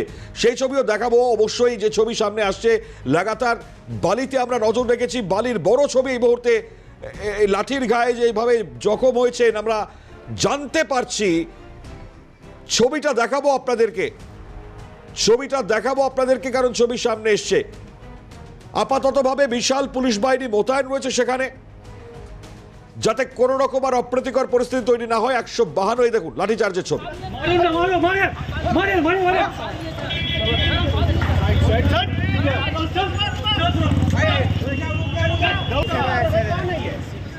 ये उधर डिस्टर्ब कर रहा था, लेट गया उधर जाके बूथ के अंदर। एक मिनट भाई, बंद करो यार।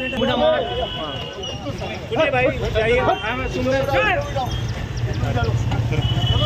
पीछे बैठिए।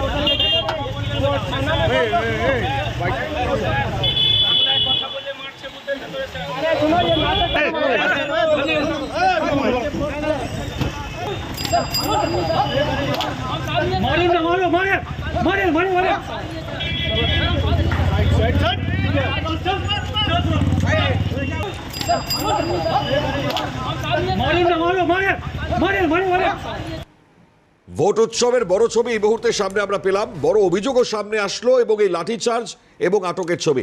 চলুন অবশ্যই আলোচনায় আসবো এই ছবি নিয়ে, তার আগে একটা দ্রুত বিরতির সঙ্গে থাকবেন ততক্ষণ। ফিরেলা বিরতির পর দ্বিতীয় দফা নির্বাচনে বড় সড়ো একটা ছবি আপনাদের সামনে তুলে ধরলাম, তা হচ্ছে বালির ছবি।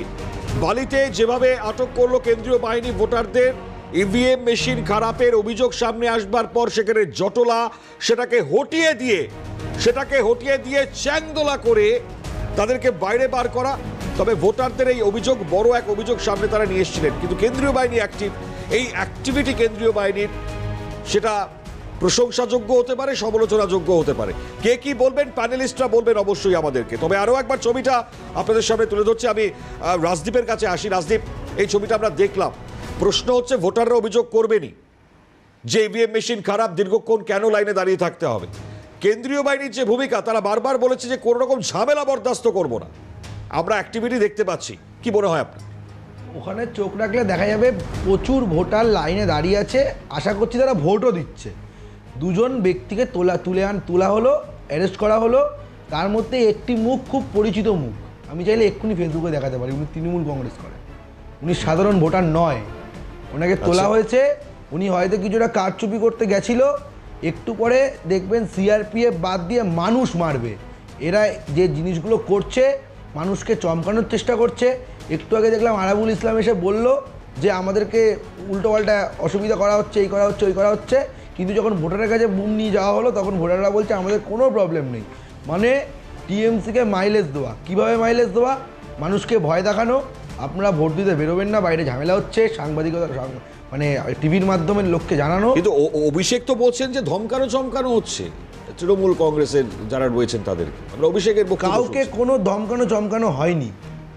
এটা নির্বাচন কমিশন, যারা দুষ্কৃতী বাহিনী, যারা তৃণমূলের গুন্ডা, তাদেরকে সাবধান করেছে যে আপনারা রাস্তায় আসবেন, ভোট দেবেন, বাড়িতে ঢুকে যাবেন। বলছে এই ধমকানো চমকানো নাকি বুমেরাং হবে, মানে বিজেপি ডেফিনেটলি একদম বুমেরাং হবে। কি বুমেরাং হবে বলুন তো? এই যে মানুষকে ভুল বোঝানোর চেষ্টা করছে না, যে আরাবুল ইসলামকে দিয়ে বলছে যে বিভিন্ন জায়গায় অসুবিধা হচ্ছে, এই হচ্ছে, সেই হচ্ছে, মানুষ ভোট দিতে বেরোবে না, মানে মানুষকে সকাল সকাল ভয় দেখিয়ে দেওয়া, এইটা বুমেরাং হবে। একদম ঠিক বলেছেন। এবং এই যে ঘটনা বুমেরাং হয়ে গেছে, দেখুন দুজনকে অ্যারেস্ট করে নিয়েছে নির্বাচন কমিশন তথা সিআরপিএফ। তো একটু পরে, আমি আপনাকে বলছি, একটু পরে সিআরপিএফও লাগবে না, 3টে বাজুক, মানুষ এদেরকে মারবে। মারাত্মক। অমরিশদার কাছে আসে, সংক্ষিপ্ত প্রতিক্রিয়া অমরিশদা আপনার। রাজদীপবাবুরা আসলে গ্রাউন্ডে দাঁড়িয়ে তো রাজনীতি করেন না। তৃণমূল কংগ্রেস সাধারণ মানুষের পাশে থাকে 365 দিন 24 ঘন্টা, এবং সেই জায়গায় দাঁড়িয়ে সাধারণ মানুষের অসুবিধা ওইখানে হচ্ছে। আমার মনে হয় সেন্ট্রাল বাহিনী যারা ইভিএম খারাপ, ইভিএম এর প্রবলেম, সেই ইভিএম এর প্রবলেমটাকে মানবিক জায়গা থেকে না দেখে বা টেকনিক্যাল জায়গা থেকে সেইটাকে কিভাবে করে তাড়াতাড়ি ঠিকঠাক করে মানুষের ভোটদানটাকে ত্বরান্বিত করা যায়, সেইটাকে না দেখে সেইখানে উদ্দেশ্য প্রণোদিত ভাবে এই সমস্ত বিষয় করা হয়েছে। এইটা মানে রাজদীপবাবুরা দেখতে পাবেন না, তার কারণ তাদের চোখে তো অন্ধভক্তের ঠুলিটা পোড়া রয়েছে। হ্যাঁ, ফলে তারা সেই বিষয়টাই দেখবেন। মানুষ তৃণমূল কংগ্রেসের সঙ্গে রয়েছে এবং বাড়াবাড়ি হলে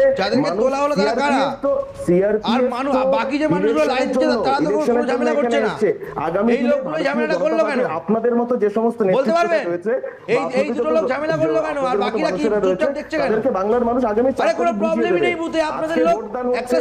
করার চেষ্টা করছে, আগামী মানুষকে ভয় দেখানোর চেষ্টা করছেন আপনারা। কোনো প্রবলেমই নেই, রাস্তায় নামুন, বাড়িতে বসে আছেন তো কলকাতার দিকটা একটু দেখুন। আপনারা উত্তরবঙ্গে থেকে কলকাতা কি দেখতে পাবেন? আপনি তো উত্তরবঙ্গের মানুষ বললেন, ভোট হচ্ছে কলকাতায়, আপনি কি করে বুঝবেন যে কলকাতায় কেমন ভোট হচ্ছে না হচ্ছে? আপনারা বাংলার মানুষের আপনারা কেউ জানেনই না। যে প্রসেসে শুনুন, আপনারা মানুষকে ভয় দেখাবেন না, এরকম ভাবে মানুষকে ভয় দেখাবেন না। মানুষের কাছে অনুরোধ করুন যাতে মানুষ বেড়ায় ভোট দিতে, মানুষ যাতে ভোট দিতে বেড়ায়, এই অনুরোধ করুন। তর্ক বিতর্ক ডেফিনেটলি হবে, কারণ ছবি বিভিন্ন কথা বলছে, তর্ক বিতর্ক জায়গায় আসবো। তবে এই মুহূর্তে ইভিএম বিকলের লাগাতার অভিযোগ আমরা পাচ্ছি, আমি একটু সেদিকেও দৃষ্টি আকর্ষণ করাবো। এই মুহূর্তে দাঁড়িয়ে প্রথম অভিযোগ যেটা আমরা সকাল থেকে পেলাম বর্ধমানের ভাতার, সেখানে এখনো পর্যন্ত যে অভিযোগ ইভিএম মেশিন খারাপ। রাজেশ খান আমাদের সঙ্গে টেলিফোন লাইনে রয়েছেন, বিস্তারিত বলবেন। রাজেশ, এখনো কি ঠিক হয়নি, ইভিএম পাল্টানো গিয়েছে? কিছুক্ষণ আগে ইভিএম ঠিক করা গেছে এবং ভোট গ্রহণ শুরু হয়েছে এবং ভোটাররা যেটা অভিযোগ করছেন যে সকাল থেকেই কিন্তু ভাতার বিধানসভার 168 নম্বর যে বুথ নির্ধারিত সময়ের কিছু আগেই ভোটাররা কিন্তু সেখানে লাইন দিয়েছিলেন, কিন্তু তারপরে যেটা হয় যে দীর্ঘক্ষণ ধরে কিন্তু ইভিএম খারাপ হয়েছিল এবং ভোটাররা কিন্তু দীর্ঘ লাইনে তারা অপেক্ষা করছিলেন ভোট দেওয়ার জন্য। পরবর্তীতে নির্বাচন কমিশনের পক্ষ থেকে সেই ইভিএম বিকল ইভিএম চেঞ্জ করে দেওয়া হয়েছে এবং ভোট গ্রহণ প্রক্রিয়া শুরু হয়েছে। বাকি কোনো গন্ডগোল, মানে কেউ কোনো অভিযোগ করছিলেন এমনটা তো নয়? একদম, এবং যেটা বিজেপির পক্ষ থেকে অভিযোগ করা হচ্ছে যে ইভিএম বিকল করা হয়ে গেছে, এরকম নাম করে কিন্তু যেটা দেখা যাচ্ছে যে জেলার একাধিক জায়গায় কিন্তু ভোট দেরি করানোর একটা চেষ্টা চলছে বলে বিজেপির পক্ষ থেকে অভিযোগ করা হচ্ছে। এবং শুধু ভাতার বা বর্ধমান দক্ষিণ বা বর্ধমান উত্তর নয়, জেলার সামগ্রিকভাবে চিত্রটা এরকম, এবং বহু বিধানসভা কেন্দ্র থেকে কিন্তু ইভিএম যে বিকল হওয়ার খবর আসছে। আমরা তোমাকে বলে রাখি যে সকাল থেকে কিন্তু বর্ধমান দক্ষিণ বিধানসভার একাধিক বুথে যেমন ইভিএম বিকল খবর এসছে, সেরকমই বর্ধমান উত্তর এবং ভাতার সহ। একদম রাজেশ, মানে বর্ধমান উত্তরের ছবিটাও দেখাবো। আমি তোমায় ধন্যবাদ জানাই। রাজেশ খান টেলিফোনারে ছিলেন বর্ধমান উত্তর, সেখানেও ইভিএম বিকলের অভিযোগ সামনে এসছে, যেটা রাজেশও বলছিল। আমরা ভোলার থেকে জানবো অবশ্যই বিস্তারিত, কারণ বর্ধমান উত্তরে ইভিএম কতক্ষণ ধরে খারাপ সেটা এই মুহূর্তে আপডেট নিতেই হবে। ভোলানাথ চক্রবর্তী টেলিফোনারে রয়েছেন। ভোলা, কতক্ষণ ধরে খারাপ ইভিএম? বর্ধমান উত্তরে কিন্তু একাধিক বুঝে দেখা যাচ্ছে ইভিএম খারাপের খবর আসছে এবং সকাল থেকে প্রায় সেই কোথাও আধ ঘন্টা কোথাও 1 ঘন্টা কিন্তু অপেক্ষা করতে হয়েছে। ফলে ইঞ্জিনিয়ার এসে সেই ইভিএম গুলোকে ঠিক করার পরেই কিন্তু ভোট পর্ব শুরু হয়। যদিও রাত জন্য কিন্তু দীর্ঘক্ষণ লাইনে দাঁড়াতে হয় ভোটারদেরকে, তবে প্রায় কোথাও 40 মিনিট কোথাও আধ ঘন্টা পরেই সেই ইভিএম গুলো ঠিক করে তবেই কিন্তু ভোট গ্রহণ শুরু হয়। ঠিক, ধন্যবাদ। ভোলানাথ চক্রবর্তী টেলিফোন লাইনে ছিলেন। আর এটা থেকে চলে যাব আমরা আরো একটা অভিযোগ পাচ্ছি এই মুহূর্তে দাঁড়িয়ে নদিয়ায় নবদ্বীপ, সেখানেও ইভিএম খারাপ। 69 নম্বর বুথ, সেখানকার ইভিএম খারাপ হয়ে গিয়েছে। তবে লাগাতার যা আমরা জানতে পারছি যে খারাপ হওয়া 30 মিনিট 40 মিনিটের মধ্যে ইভিএম কিন্তু পাল্টে দেওয়া হচ্ছে। নবদ্বীপের 69 নম্বর বুথ, সেখানে মানুষের দীর্ঘ লাইন। আপাততভাবে ছবিটা কি রয়েছে সেটা আমরা অবশ্যই আমাদের প্রতিনিধি থেকে জানবো, তবে তার আগে ছবিটা দেখাচ্ছি আপনাদেরকে। প্রত্যেকে কিন্তু অপেক্ষা করছেন। প্রসেনজিৎ চৌধুরী টেলিফোনে রয়েছেন, আমাদের প্রতিনিধি প্রসেনজিৎ। ইভিএম বিকল হয়ে গিয়েছে কতক্ষণ ধরে? একদমই, দেখো নবদ্বীপ বিধানসভার 69 নম্বর বুথ, সেই বুথে কিন্তু ভোট শুরু হওয়ার আগে যখন চেক করা হয় সেই সময় কিন্তু ইভিএম খারাপ দেখা যায় এবং সেখানে কিন্তু প্রায় 1 ঘন্টা বন্ধ ছিল সেইখানে ভোট প্রক্রিয়া এবং পরবর্তীতে সেইখানে কিন্তু ইলেকশন কমিশনার থেকে তারা আসেন এবং পুরো ইভিএম কিন্তু সেখানে চেঞ্জ করে দেওয়া হয়। এবং ঠিক একই রকম ভাবে জানিয়ে রাখি তোমাকে যে নবদ্বীপে একাধিক যে বুথ গুলো আছে সেই বুথে কিন্তু ইভিএম এর প্রবলেম দেখা যাচ্ছে, যার ফলে কিন্তু নবদ্বীপ বিধানসভাতে বিজেপি প্রার্থী শ্রুতিশেখর গোস্বামী তারও যে ভোট, সেই ভোট কিন্তু তিনি দিতে পারেননি। আজকে সকালে তিনি কিন্তু সেখান থেকে ভোট দিতে গিয়েও কিন্তু ভোট কেন্দ্র থেকে চলে আসে। বেশ, ধন্যবাদ। প্রসেনজিৎ চৌধুরী ছিলেন টেলিফোন দ্বারা। অর্থাৎ লাগাতার বেশ কিছু অভিযোগ আছে। ভোট কর্মী কি বলছেন শোনাই আপনাদেরকে, কি বলছেন তিনি, শুনুন। চেক করার সময় বোতাম যে দাবানো হয় সেই সুইচটা কাজ করছে না, জাম্প করছে, আটকে যাচ্ছে। বারবার বলা সত্ত্বেও তারপরে অনেকক্ষণ পরে সে প্রায় 1 ঘন্টার উপর 1.5 ঘন্টা হতে চললো কম করে, তারপরে সে মেশিন চেঞ্জ করে দেয়। কারণ আমি বলেছিলাম পুরো মেশিন আমায় চেঞ্জ করতে হবে, তাই এখন বর্তমানে মেশিন পুরো চেঞ্জ করে দিয়েছি। আমি বলেছি আমি 10 মিনিট পর চেকও করবো মেশিন, সুইচে যদি আবার গন্ডগোল হয় তাহলে সেইখানেই স্টপ করে দেবো। এদিকে উত্তর 24 পরগনার আমডাঙ্গার 89 নম্বর বুথ, সেখানে অবৈধ জমায়েত চলছিল বাইক নিয়ে। কেন্দ্রীয় বাহিনী তাড়া করেছে তাদেরকে, ছবিটা দেখাই আপনাদেরকে। কেন্দ্রীয় বাহিনীর তাড়া এর পরবর্তীতে এই দেখুন বাইক নিয়ে বুথ এলাকায় জমায়েতের অভিযোগ এসেছিল, আর এই অভিযোগ সামনে আসবার পরে সক্রিয় বাহিনী।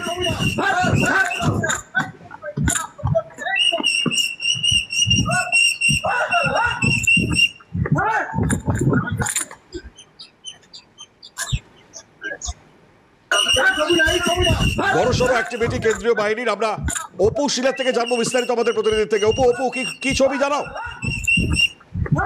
টাঙ্গার গন্ধ শর্করা 89 নম্বর বুথের ঘটনা, এবং সেখানে কিন্তু জমায়েত আলাদা পুলিশের দ্বারা একেবারে পুলিশ এবং র্যাব তারা কিন্তু একেবারেই যেখানে জমায়েত ছিল সেই জায়গায় কিন্তু একেবারেই লাঠি উঠিয়ে তারা করতে দেখা যায়, এবং তারপরেই কিন্তু সেই জায়গায় এলাকা ফাঁকা হয়। কিন্তু তোমাকে বলে রাখি, একেবারে নির্বাচন কমিশনের নির্দেশ অনুযায়ী কিন্তু কোনোভাবেই যে একেবারেই জমায়েত সেটা কিন্তু কোনোভাবে করা যাবে না। আর সেই কারণে জমায়েত হাতাতেই পুলিশের একেবারেই লাঠি উঠিয়ে তারা পরবর্তীতে 100 মিটারের মতো একটা লঙ্ঘন রেখা যেটা করা হয়েছে সেই এলাকায় বাইক নিয়ে জমায়েত করা যাবে না বা এলাকায় একজনের জমায়েত, সেই জমায়েত হাতাতেই মূলত এই পুলিশের এই অভিযান, এবং তার ফলে একেবারেই আমডাঙ্গা এলাকা জুড়ে যে মানুষ রয়েছে যারা ভোট দিতে এসেছে তারা নির্বিঘ্নে যাতে ভোট হয় সে কারণে কিন্তু পুলিশ এবং র্যাব বাহিনীর একেবারে লাঠি উঠিয়ে তারা ইতিমধ্যেই কিন্তু একেবারেই যে ভোট কেন্দ্র রয়েছে ভোট কেন্দ্রে স্বাভাবিকভাবেই তারা বেশ নজর রাখো অপু। ধন্যবাদ অপু শীল টেলিফোন দাঁড়িয়েছিলেন। মমতা বন্দ্যোপাধ্যায় তিনিও ঘুরছেন, আমরা ছবি দেখাচ্ছি আপনাদেরকে এই মুহূর্তে, লাগাতার ছবি সামনে এসছে। আচ্ছা বেশ, ছবিটা আসলে পরে আমরা আবারও আপনাদের সামনে তুলে ধরবো। তবে এই মুহূর্তের গুরুত্বপূর্ণ ছবি, প্যানেলে যাই আমরা, আমাদের আলোচনায় ডেফিনেটলি যেতে হবে। মানুষদার কাছে আসি। মানুষদা, কেন্দ্রীয় বাহিনীর সক্রিয়তা, দুটো ছবি দেখালাম আমরা, বালি থেকে একটা আসলো, আর এই মুহূর্তে আমডাঙ্গার ছবিটা কতটা তাৎপর্যপূর্ণ দেখছে? ব্যাপারটা হচ্ছে কেন্দ্রীয় বাহিনীর তৎপরতা যদি আমরা বলি যে 2011 সালের তোমার নির্বাচনটা মনে আছে, 34 বছর বামপন্থের অপশাসনের বিরুদ্ধে যে আমাদের যে ভোটটা হয়েছিল 2011 সালে পরিবর্তনের ডাক দিয়ে, সেই ভোটের সময় ডিফেন্স মানে প্যারামিলিটারি দিয়ে কিভাবে ভোট করাতে হয় সেটা আমাদের নেত্রী সোনিয়া গান্ধী দেখিয়ে দিয়েছিল। তো এবারে যেটা দেখতে পাচ্ছি সেই সময় কিন্তু ভোটটা হয়েছিল, কিন্তু এইভাবে মানে কে করেছে, নির্বাচন কমিশন না সোনিয়া গান্ধী? কথাটা কি আমি আপনার সময় কোনো বাধা দিচ্ছি ভাই আপনাকে? কথাটা আমি উত্তরটা দিচ্ছি। আপনাদের বিজেপির এই কালচারটা বন্ধ করুন, লোকের ব্যাপারে নাক গলানোটা। আপনাদের কালচারটা বন্ধ করুন। নির্বাচন কমিশনটা পাঠিয়েছিল কংগ্রেস সরকার, পাঠিয়েছিল, যেমন আপনাদের বিজেপি পাঠিয়েছে জ্ঞানেশ কুমারকে পাঠিয়েছে, পাঠিয়ে বিহারে 2 নম্বরে করে জিতিয়েছে, চুরি করে জিতিয়েছে। বাংলা তো চুরি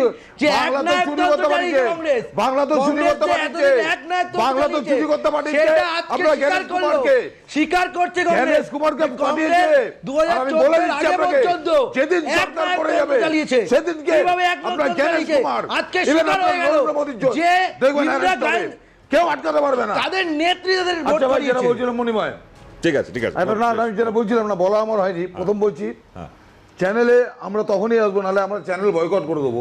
কারণ এই ধরনের মানে কথা বলার সময় পাবলিক শোনে, বক্তব্যটা পাবলিক শোনে। ঠিক আছে, আপনারা বলুন, আপনারা যুক্তি তর্ক করতে এসেছেন, না আপনাকে পাল্টা প্রশ্ন করবেনই, তার জন্য চ্যানেল বয়কট করবেন, সেটা আপনার সিদ্ধান্ত। ঠিক আছে, এটাতে আমার কিছু সে নেই। বলুন। এবার যেটা বলছিলাম সেটা হলো যে 2011-তে দেখেছিলাম, তো এবারে যেটা দেখেছিলাম, এবারে নির্বাচন কমিশনের যে ভূমিকা, সেবারে যে নির্বাচন কমিশনের ভূমিকা, আচ্ছা টিয়ন সেশনের কথা তোমার মনে আছে? হ্যাঁ, কংগ্রেস যাকে দিয়েছিল টিয়ন সেশন, তাকে দিয়ে ভোট করিয়েছিল নির্বাচন কমিশনকে দিয়ে। আর এখনো নির্বাচন কমিশনার অদ্ভুতভাবে কেন্দ্রীয় সরকার গোপনে 2023 সালে একটা বিল পাস করিয়ে নিয়েছে নরেন্দ্র মোদী, অমিত শাহ। কি বিল? সেটা হলো যে নির্বাচন কমিশনার যদি কোনো ভুল করে, কোনো বেআইনি করে, তাহলে তার এগেইনস্টে কোনো কোর্টে যাওয়া যাবে না, কোনো মামলা হবে না। মানে গোপনে বিল পাস একদম পাসটা করিয়েছিল লোকসভা থেকে, সহমত যদি না হয় কংগ্রেসের এমপিরা কি করছে? না না, আমি বলছি বিলটা পাস হলো কি করে? আজকের যখনই নির্বাচন কমিশনার যে আজকের তুমি বিহারে যে ভোটটা বলো বা অন্যান্য জায়গায় ভোট চুরি হচ্ছে দেখা যাচ্ছে, আচ্ছা ভোট চুরি হচ্ছে দেখা যাচ্ছে, তার প্রমাণ না হলে গেলবারেই লোকসভাতে সরকার বসে না কোনোভাবেই। আচ্ছা, সেটা ভালো করে সবাই জানে, এবং রাহুল গান্ধী তা প্রমাণও করে দিয়েছে, প্রমাণও দিয়েছে। কিন্তু সেইখানে দাঁড়িয়ে এখন কোন দল নির্বাচন কমিশনের এগেইনস্টে কোন রকম, কিন্তু আবার এই রাহুল গান্ধী কিন্তু আমার পশ্চিম বাংলায় যখন আসছেন তখন কিন্তু অন্য কথা বলছেন। এই রাজ্যের তৃণমূল কংগ্রেস, আমার কাছে বিজেপি বা তৃণমূল আমার কাছে উভয় সমান শত্রু। কারণ আজকে যেভাবে ভারতবর্ষটাকে নরেন্দ্র মোদী শেষ করেছে, ঠিক বাংলাটাকে, ঠিক তৃণমূল কংগ্রেসের মমতা বন্দ্যোপাধ্যায় বাংলাটাকে একইভাবে শেষ করেছে। নেই চাকরি, নেই শিক্ষা, কিছু ভাতার উপরে দাঁড়িয়ে আছে এই সরকারটা, কিছু ভাতা। আজকে তুমি বলো না পুলিশ প্রশাসনে আজকে সিভিক ভলেন্টিয়ার দেখা যেত, এখন যে হারে সিভিক ভলেন্টিয়ার দেখা যাচ্ছে, কারণ একটা সিভিক ভলেন্টিয়ারকে 10,000 টাকা মাইনা দিলে কাজ চলে যাচ্ছে। সেখানে একটা পুলিশ ফোর্স যদি আমার ভর্তি করাতে হয়, সে কনস্টেবল বলো, ইন্সপেক্টর বলো, সাব ইন্সপেক্টর বলো, অ্যাসিস্ট্যান্ট সাব ইন্সপেক্টর বলো, সেই ক্ষেত্রে যে মায়না দিতে হবে সেই অর্থ নেই। কারণ বুঝলাম, ঠিক আছে। তবে মানসদা, আপনি যেটা বললেন যে কংগ্রেস সময়কালে ভোট হতো ভোটের মতন, এখন কিন্তু সেটা সেরকম হচ্ছে না, আপনি সেটাই বললেন। যদি সেটাই যদি না হয় তাহলে তুমি বলো না এসআইআর কে কেন্দ্র করে সারা বাংলাকে পাগল করে ছেড়েছে। আচ্ছা, কিন্তু এত সংখ্যায় মানুষ লাইনে দাঁড়াচ্ছেন, ভোট দিচ্ছেন স্বতঃস্ফূর্তভাবে, ভোটটা দিচ্ছে একটা মানুষ, আজকের 22 লাখ লোক কিন্তু বৈধ ভোটার, ভোট দিতে পারছে। চলুন, ঠিক ঠিক ঠিক মানসদা আসছি লাগাতার কিছু ছবি আসছে, আমরা ডেফিনেটলি দেখাবো আপনাদেরকে। এই মুহূর্তে বিভিন্ন ছবি এই মুহূর্তে আসছে, আমি আজিজুলদার কাছে আসবো, তবে তার আগে একটা ছবি সামনে আসছে, একটু দেখাবার চেষ্টা করি। বেশ, শুভেন্দু শুনবো। অভিযোগ যা করার করেছে পিটাইটিং। दादा इस बार बंगाल में दीदी या दादा जनता तैयार कर लेगा, ठीक जनता ठीक करेगा। जनता क्या ठीक करेगा दादा? जो करना है जनता कर रहा है। 2021 और अपने क्या फर्क है दादा? 2021 और अपने क्या फर्क है? बारिश हो रही है फिर भी लोग खड़े लाइन में। देख लीजिए इस बार भाजपा आएगा।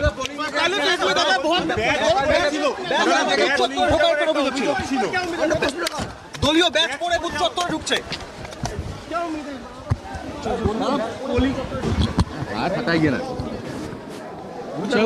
আরে বলছে না কিছু। চলুন, শুভেন্দু অধিকারীর বক্তব্য পাচ্ছিলাম। আমরা একটা দ্রুত বিরতি নিয়ে আমরা অবশ্যই লাগাতার আলোচনায় রয়েছি, আমরা আলোচনায় আসবো, তার আগে একটা সংক্ষিপ্ত বিরতির সঙ্গে থাকবে। অত্যাচার করেছে সারা বাংলা জুড়ে, আমি কিন্তু সারা রাত জেগেছিলাম এবং অবজারভাররা থানায় গিয়ে গিয়ে প্রেসার ক্রিয়েট করছে শুধু আমাদের পার্টিকে টার্গেট করে, যে সব তৃণমূল কংগ্রেসের এজেন্টকে গ্রেপ্তার করো। ব্লক প্রেসিডেন্ট, আমার ইউথের ব্লক প্রেসিডেন্টকে সকালেও অ্যারেস্ট করেছিল, আমাকে যার জন্য চেতলায় যেতে হয়েছিল। থানায় আমি যাইনি, ববি গিয়ে ছাড়িয়ে নিয়েছে বাড়িতে। কালকে রাত্রিবেলা, বাবা এটা 17 নম্বর ওয়ার্ডের কাউন্সিলর, এত তার বাড়িতে গিয়ে রাত্রি 2টোর সময় সিআরপিএফ এর একদল গুন্ডা, sorry not goonda, CRPF force, without state police, without local police, they attacked his house. এবং ওর বউ একা বাড়িতে ছিল বাচ্চাকে নিয়ে। ওর বউ যখন বলেছে বাবাই বাড়িতে নেই, সত্যিও ছিল না, পার্টির কাজে অন্য জায়গায় ছিল, তখন ওদের বাড়িতে লাথি জাতি মেরে ওর ফোন কেড়ে নিয়ে বলেছে যেন বাবাই যেন কোনো কাজ না করে। আমি আপনাদের দেখাতে পারি ওর বাড়িতে রাত্রিবেলায়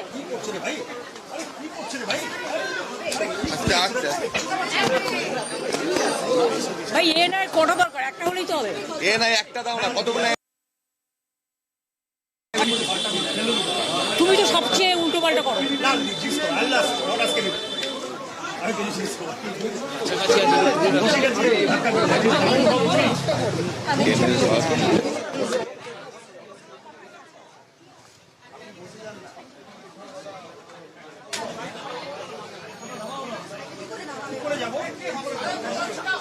দেখুন, কাল রাত্রে বাবার বাড়িতে গিয়ে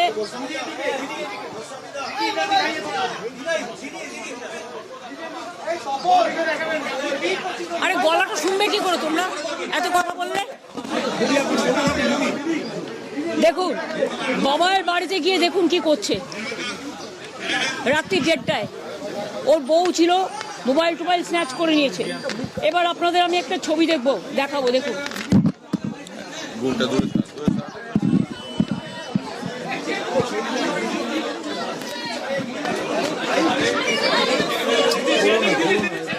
আমি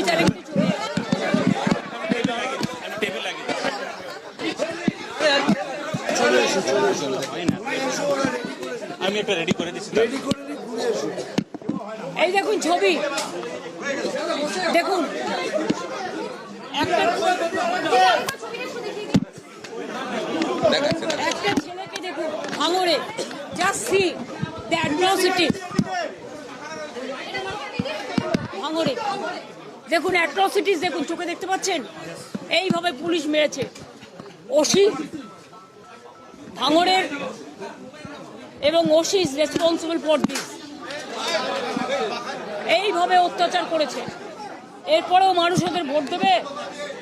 এরপরেও মানুষ ওদের ভোট দেবে?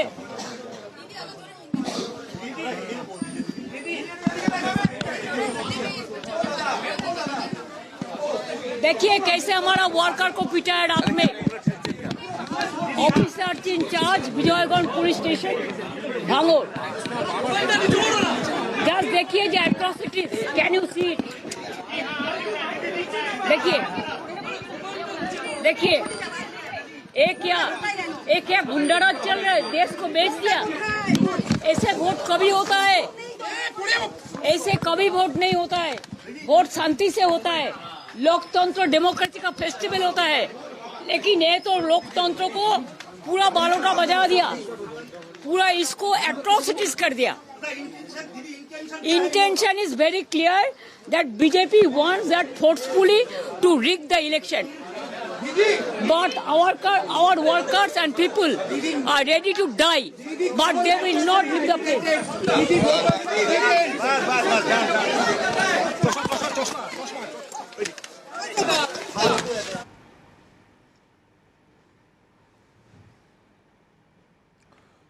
মারাত্মক অভিযোগ এই মুহূর্তে মমতা বন্দ্যোপাধ্যায় তিনি তুলে ধরলেন বেশ কয়েকটা ছবির মধ্যে দুটো অন্যতম ছবি, যেটা তিনি তুলে ধরে অভিযোগ করলেন যে এখন গুন্ডারাজ চলছে।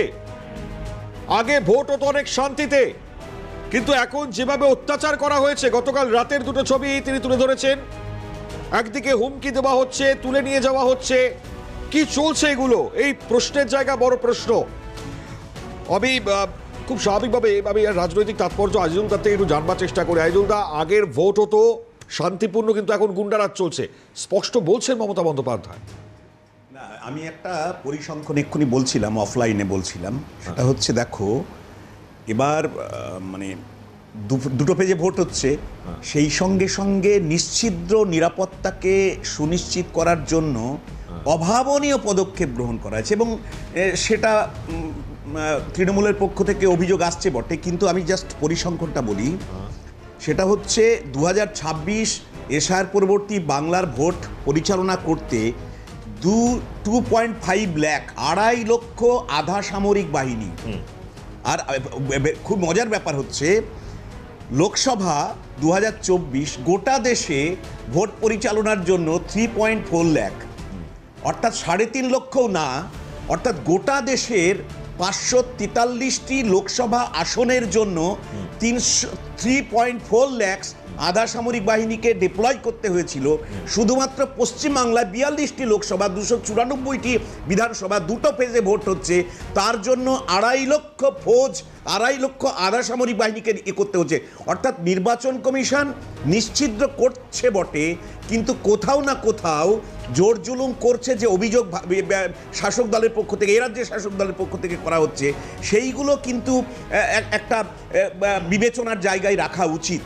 কারণ হচ্ছে, আমি প্রথমেই বলেছি, নির্বাচন কমিশন কোথাও না কোথাও তার বিশ্বাসযোগ্যতা মানুষের কাছ থেকে হারিয়েছে ডিউ টু এসআইআর এর ফলে। এবং এই ফেজে যে জেলাগুলোতে ভোট হচ্ছে, সেই জেলাগুলোতে আমি যদি বলি, উত্তর 24 পরগনায় প্রায় 12 লক্ষ ভোটার এসআইআর এর জন্য বাদ গেছে।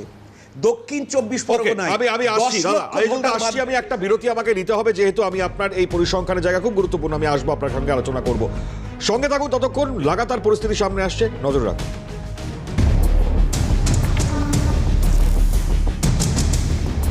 আমরা পাচ্ছি নানানবিধ অভিযোগ, পাচ্ছি পাল্টা অভিযোগ পাচ্ছি। দেখুন, অনেকটা সময় অতিক্রান্ত হয়ে গিয়েছে, প্রায় 2.5 ঘন্টা লাগাতার প্রতিক্রিয়া আপনারা দেখতে পাচ্ছেন। এই মুহূর্তে ইভিএম খারাপের বেশ কিছু খবর আমরা পাচ্ছি। এই মুহূর্তে আমরা সেই খবরের দিকে আবারও নজর রাখবো। আমরা উত্তর 24 পরগনায় আমরা খবর পাচ্ছিলাম যে ইভিএম বিকল হয়েছে, বিভিন্ন অভিযোগ, তার মধ্যে ইভিএম বিকলের অভিযোগটা অন্যতম। গাইঘাটা অঞ্চলে ইভিএম বিকলের খবর, যার জন্য ভোটাররা লাইনে অনেকক্ষণ দাঁড়িয়ে রয়েছেন বলে আমরা জানতে পারছি। এছাড়াও বজবজ যেখানে ইভিএম খারাপ হওয়ার খবর ইতিমধ্যেই সামনে এসছে। আমরা গাইঘাটার ছবিটা দেখি, জ্যোতির্ময় রয়েছেন টেলিফোন দ্বারা আমাদের প্রতিনিধি। জ্যোতির্ময়, কি পরিস্থিতি জানাও? দেখো, ভোট শুরুর আগেই ইভিএম এ গোলযোগ। গাইঘাটা বিধানসভার বেরগুল 2 গ্রাম পঞ্চায়েতের 159 নম্বর বুথে পোলিং এজেন্ট দিলীপ তালুকদার তিনি জানিয়েছেন মক পোলের সময় দেখা যায় ইভিএম এর গোলযোগ রয়েছে। তাই দীর্ঘ সময় এই ইভিএম খারাপ থাকে এবং এই গোলযোগের কারণে মানুষের মধ্যে একটা ক্ষোভ তৈরি হয়। কিন্তু পরবর্তীতে কুইক রেসপন্স টিম এবং প্রশাসনিক কর্তারা তারা আসেন, তারা দ্রুত সেই ইভিএম এর সমস্যা সমাধান করেন এবং এই মুহূর্তে কিন্তু সেইখানে ভোট পর্ব শুরু হয়েছে শান্তিপূর্ণভাবে। কিন্তু একটা বড় লম্বা লাইন, যেহেতু দীর্ঘ সময় ভোট হয়নি তাই কিন্তু একটা বড় লম্বা লাইন কিন্তু সেখানে লক্ষ্য করা যাচ্ছে। ফলে মানুষ কিন্তু নতুন করে উন্মাদনা নিয়ে কিন্তু ওই বীরভূম পঞ্চায়েত এলাকায় কিন্তু আবার নতুন করে ভোট দেওয়া শুরু করেছে। মণিমাদা, বেশ ধন্যবাদ। জ্যোতির্ময় চক্রবর্তী টেলিফোনারে ছিলেন। এই মুহূর্তে ভোটদান আবারও শুরু হয়ে গিয়েছে। ইভিএম বিকল, সেখানকার সমস্যার সমাধান হয়েছে। চলুন আমরা হাওড়ার দিকেও নজর রাখতে হবে আমাদেরকে। ইভিএম বিকলের আরও একটা অভিযোগ আমরা পাচ্ছিলাম হাওড়া থেকে। হাওড়ার 23 নম্বর বুথ, সেখানে যখন মকপোল চলছিল সেই সময় ইভিএমটি বিকল হয়। পরবর্তী সময় অবশ্যই জানবো আমরা পরিস্থিতি কোন জায়গায় গিয়েছে, কারণ অনেকটা সময় অতিক্রান্ত হয়ে গিয়েছে। ডেফিনেটলি ভোট সেখানে শুরু হয়ে যাওয়ার কথা। হাওড়ার ইচ্ছানগরী বোর্ড প্রাথমিক বিদ্যালয়, সেখানে মকপোল চলাকালীন ইভিএম খারাপ হয়, সেই অভিযোগ সামনে আসে। পোলিং এজেন্টের কি বক্তব্য শুনুন। ভোট শুরু হয়নি, আমাদের যারা ছিল, যারা বুথ এজেন্ট, আমি আসলাম, বললো যে 23 নম্বর বুথের মেশিন গন্ডগোল করছে, ওই এভিএট কেটে পড়েনি, তারপরে মেশিন চেঞ্জ করে দিয়েছে। এছাড়াই প্রাইমারি স্কুল মেশিন চেঞ্জ করে দিয়েছে। এসে দেখেছে মেশিন গন্ডগোল, তারপরে 23 নম্বর বুথ। চলুন পরবর্তীতে অবশ্যই পরিস্থিতির দিকে নজর রাখবো আমরা আলোচনায় ছিলাম, আলোচনায় পৌঁছই আইজুলদাকে থামিয়েছিলাম আমি, কারণ অন্যান্য বক্তারাও রয়েছেন। খুব বেশিক্ষণ তাই সংক্ষিপ্ত আলোচনা করব আমরা, সময় পাবো না আমরা। আইজুলদা, আপনি একটা সমীকরণ ডেফিনেটলি বলছিলেন বা সেখানে তাৎপর্যটা আমরা খুঁজছিলাম যে শাসক এবার তারা বারবার বলছেন আমরা আক্রান্ত হচ্ছি, শাসক এবার তারা চাপে রয়েছেন। আবার এটা আমি বলছি, মমতা বন্দ্যোপাধ্যায় যে অভিযোগটা করলেন মারাত্মক। এর আগে ভোট দান শান্তিপূর্ণ হতো, এখন তো গুন্ডামি চলছে। দেখো, কোথাও না নির্বাচনটা মানে বিজেপি ভার্সেস তৃণমূল কংগ্রেস বা কংগ্রেস ভার্সেস তৃণমূল কংগ্রেস তা কিন্তু হচ্ছে না। কোথাও একটা অন্য ধরনের ভাষ্য নির্মাণ হয়েছে, সেটা হচ্ছে তৃণমূল কংগ্রেস বনাম নির্বাচন কমিশনের লড়াই। এক অদ্ভুত এই রকমের ঘটনা কিন্তু ভারতবর্ষের ইতিহাসে আমরা দেখিনি। অর্থাৎ নির্বাচন কমিশন তার নিরপেক্ষতা নিয়ে, নিজের যে নিরপেক্ষতা সেই জায়গাটা ধরে রাখতে পারছে না। এটা গুরুত্বপূর্ণ দিক। গুরুত্বপূর্ণ দিক এই কারণে যে আমি যেটা বলছিলাম আগে, যে দক্ষিণ 24 পরগনায় 10,91,000, উত্তর 24 পরগনায় 12,60,000, নদিয়াতে 4,87,000, পূর্ব বর্ধমানে 4,35,000, হুগলিতে 4,68,000 এবং হাওড়াতে 5,95,000, মোট 50,36,000 মানুষের ভোট কিন্তু কাটা গেছে। মানলাম এর মধ্যে একটা বড় সংখ্যক মৃত ভোটার, তাদেরকে বাদ দিতেই হতো, শুদ্ধিকরণ করা দরকার ছিল। অনেক মাল্টিপল এন্ট্রি ছিল, তাদেরকে বাদ দেওয়ার দরকার ছিল। অনেক মাইগ্রেশনের জনিত কারণ ছিল, সেগুলো বাদ দেওয়ার দরকার ছিল।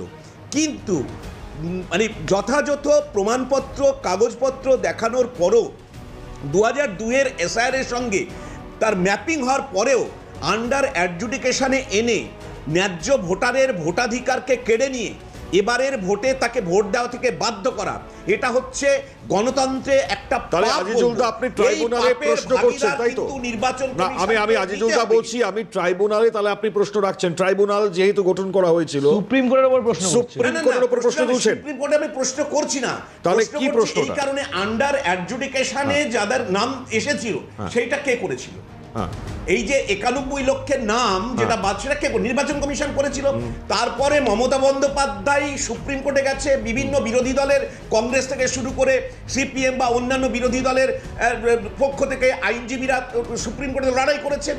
তারপরেই কিন্তু সুপ্রিম কোর্ট এটাকে হস্তক্ষেপ করতে বাধ্য হয়েছেন এবং ডিলিট হওয়া, বাতিল হওয়া, ভোটাধিকার ফিরে পেতে পারে, তারপরে কিন্তু সুপ্রিম কোর্ট এই পদক্ষেপ নিয়েছে। ঠিকই তো, তাই তো বলছি আমি, তো সুপ্রিম কোর্ট হস্তক্ষেপ করেছে। ভোটের আগে ট্রাইব্যুনালের কাজ শেষ করা গেল না, ফলে 22 থেকে 23 লক্ষ ভোটার কিন্তু ভোট দিতে পারছে না।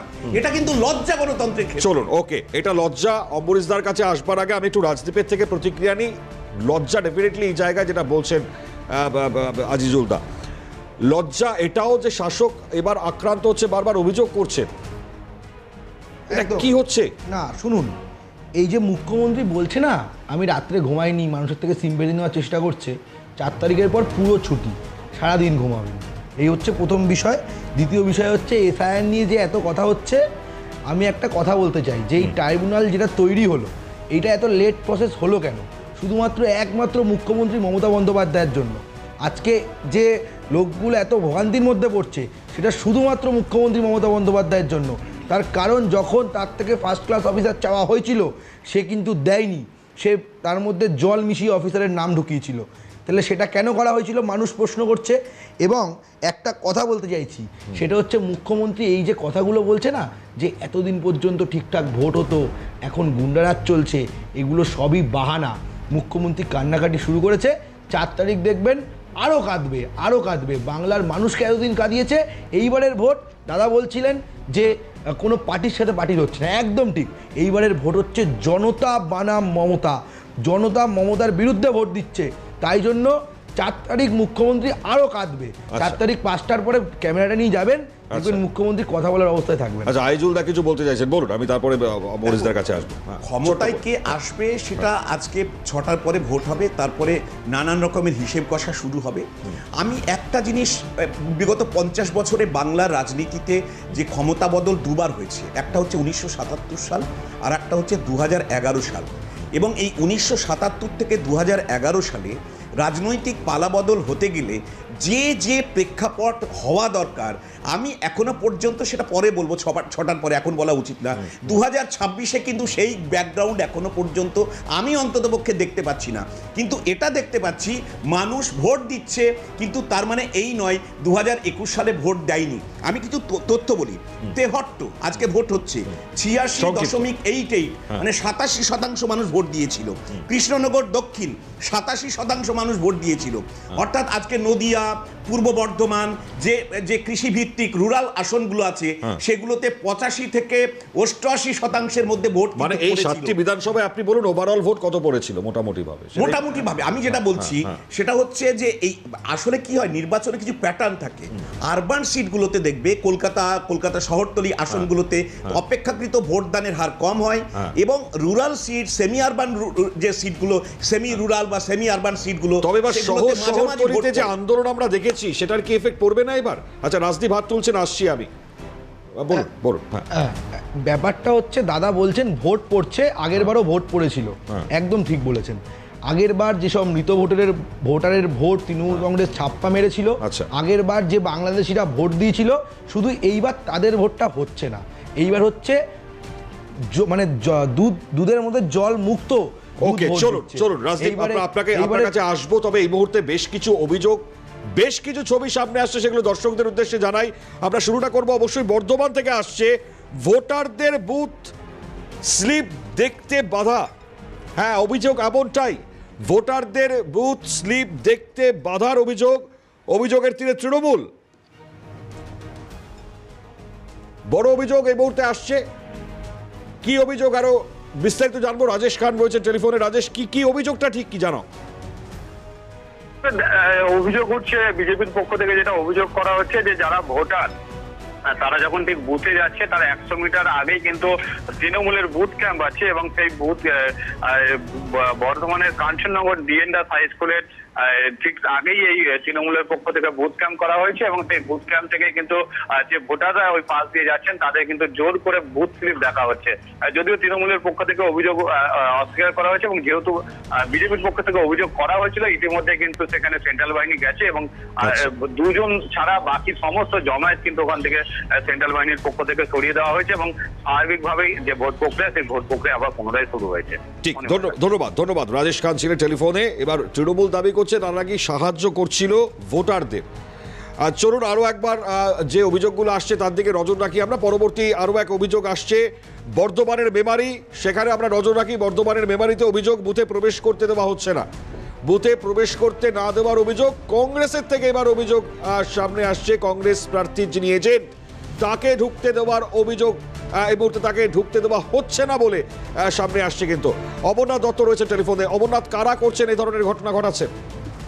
দেখো একদমই তাই, বলা যেতে পারে যে 53 নম্বর বুথ যেখানে মেমারি বিধানসভা, সেখানকার যিনি প্রার্থী তাকেই কিন্তু দেখা যাচ্ছে যে বুথে প্রবেশ করতে দেওয়া হচ্ছে না। এমনকি যারা সিআরপি রয়েছে, অর্থাৎ যারা কেন্দ্রীয় বাহিনী রয়েছে, তারা কিন্তু একদম যে প্রার্থী তাকেই ঢুকতে দিচ্ছে না বুথের মধ্যে। এবং বুথের মধ্যে তাদের যে অভিযোগ, অর্থাৎ তৃণমূল কংগ্রেসের যে অভিযোগ, যে প্রার্থী হয়েও কিন্তু তাকে ঢুকতে বাধা দেওয়া হচ্ছে। পাশাপাশি তাকে বুথের, অর্থাৎ যেই বুথ 53 নম্বর বুথ, সেই বুথে কিন্তু তৃণমূলের যে প্রার্থী তাকে ঢুকতে দেওয়া হচ্ছে না। খুব কে বাধা দিচ্ছে অমরনাথ? কারা বাধা দিচ্ছে? বাহিনী বাধা দিচ্ছে, কেন্দ্রীয় বাহিনী বাধা দিচ্ছে। যারা সিআরপিএফ মোতায়েন রয়েছে বুথের মধ্যে তারা কিন্তু ঢুকতে দিচ্ছে না। একদম বিধানসভার যে প্রার্থী তাকেই কিন্তু ঢুকতে দেওয়া হচ্ছে না। খুব স্বাভাবিকভাবেই কিন্তু বলা যেতে পারে যে তার অভিযোগ, অর্থাৎ তৃণমূল কংগ্রেসের অভিযোগ যে সম্পূর্ণটা একদম বিজেপির কথা শুনেই কেন্দ্রীয় বাহিনী কাজ করছে, এমনটাই কিন্তু মন্তব্য করছে যে প্রার্থী, অর্থাৎ রাসবিহারী হালদার। বেশ বেশ, ধন্যবাদ। এই মুহূর্তে অমরনাথ যেটা জানাচ্ছিল, রাসবিহারী হালদার তৃণমূল প্রার্থী, তিনি অভিযোগ করছেন তাকে ঢুকতে দেওয়া হচ্ছে না বলে। এখন কেন দেওয়া হচ্ছে না একটু শোনাই, অভিযোগটা ঠিক কি করছেন রাসবিহারী? 3তে আমি যখন প্রবেশ করছি, আমি সকাল থেকেই প্রত্যেকটা বুথে যাচ্ছি। সিআরপিএফ যিনি আছেন উনি বলছেন যে বুথের ভেতর ঢোকা যাবে না। তো আমি ওনার কথা শুনে দাঁড়ালাম, আমি সেক্টর অফিসারকে ফোন করলাম। আমি রিটার্নিং কমিশনকে বলবো যে নিরপেক্ষভাবে সঠিকভাবে যেন সমস্ত জায়গায় বিবেচনা করা হয়। এটাই কেন্দ্রীয় বাহিনী আটকাচ্ছে আপনাদেরকে? কেন্দ্রীয় বাহিনী প্রথমে বলছে, আমি যেটা নিয়ম জানি যে ক্যান্ডিডেটরা ভেতরে যেতে পারবে না, কিন্তু যখনই সেক্টর অফিসারকে ফোন করা হলো, রিটার্নিং অফিসারকে ফোন করা হলো, তখন আমাকে ভেতরে প্রবেশ করতে দেওয়া হলো। তো এটা একমাত্র আমি 53 নম্বর বুথে আমি সম্মুখীন হয়েছি।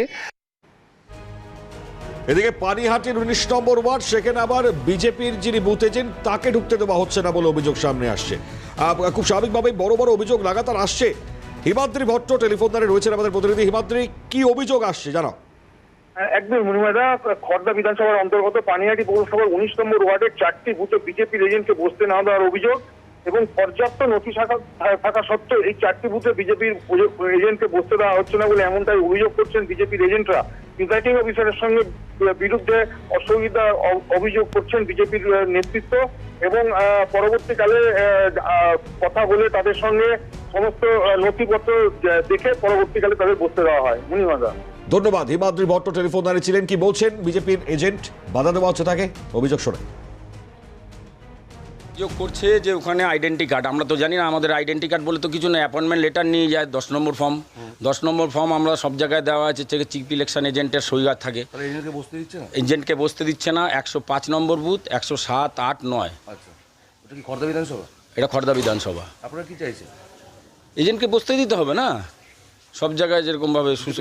হ্যাঁ, বিজেপির এজেন্টকে বসতে দিচ্ছে না।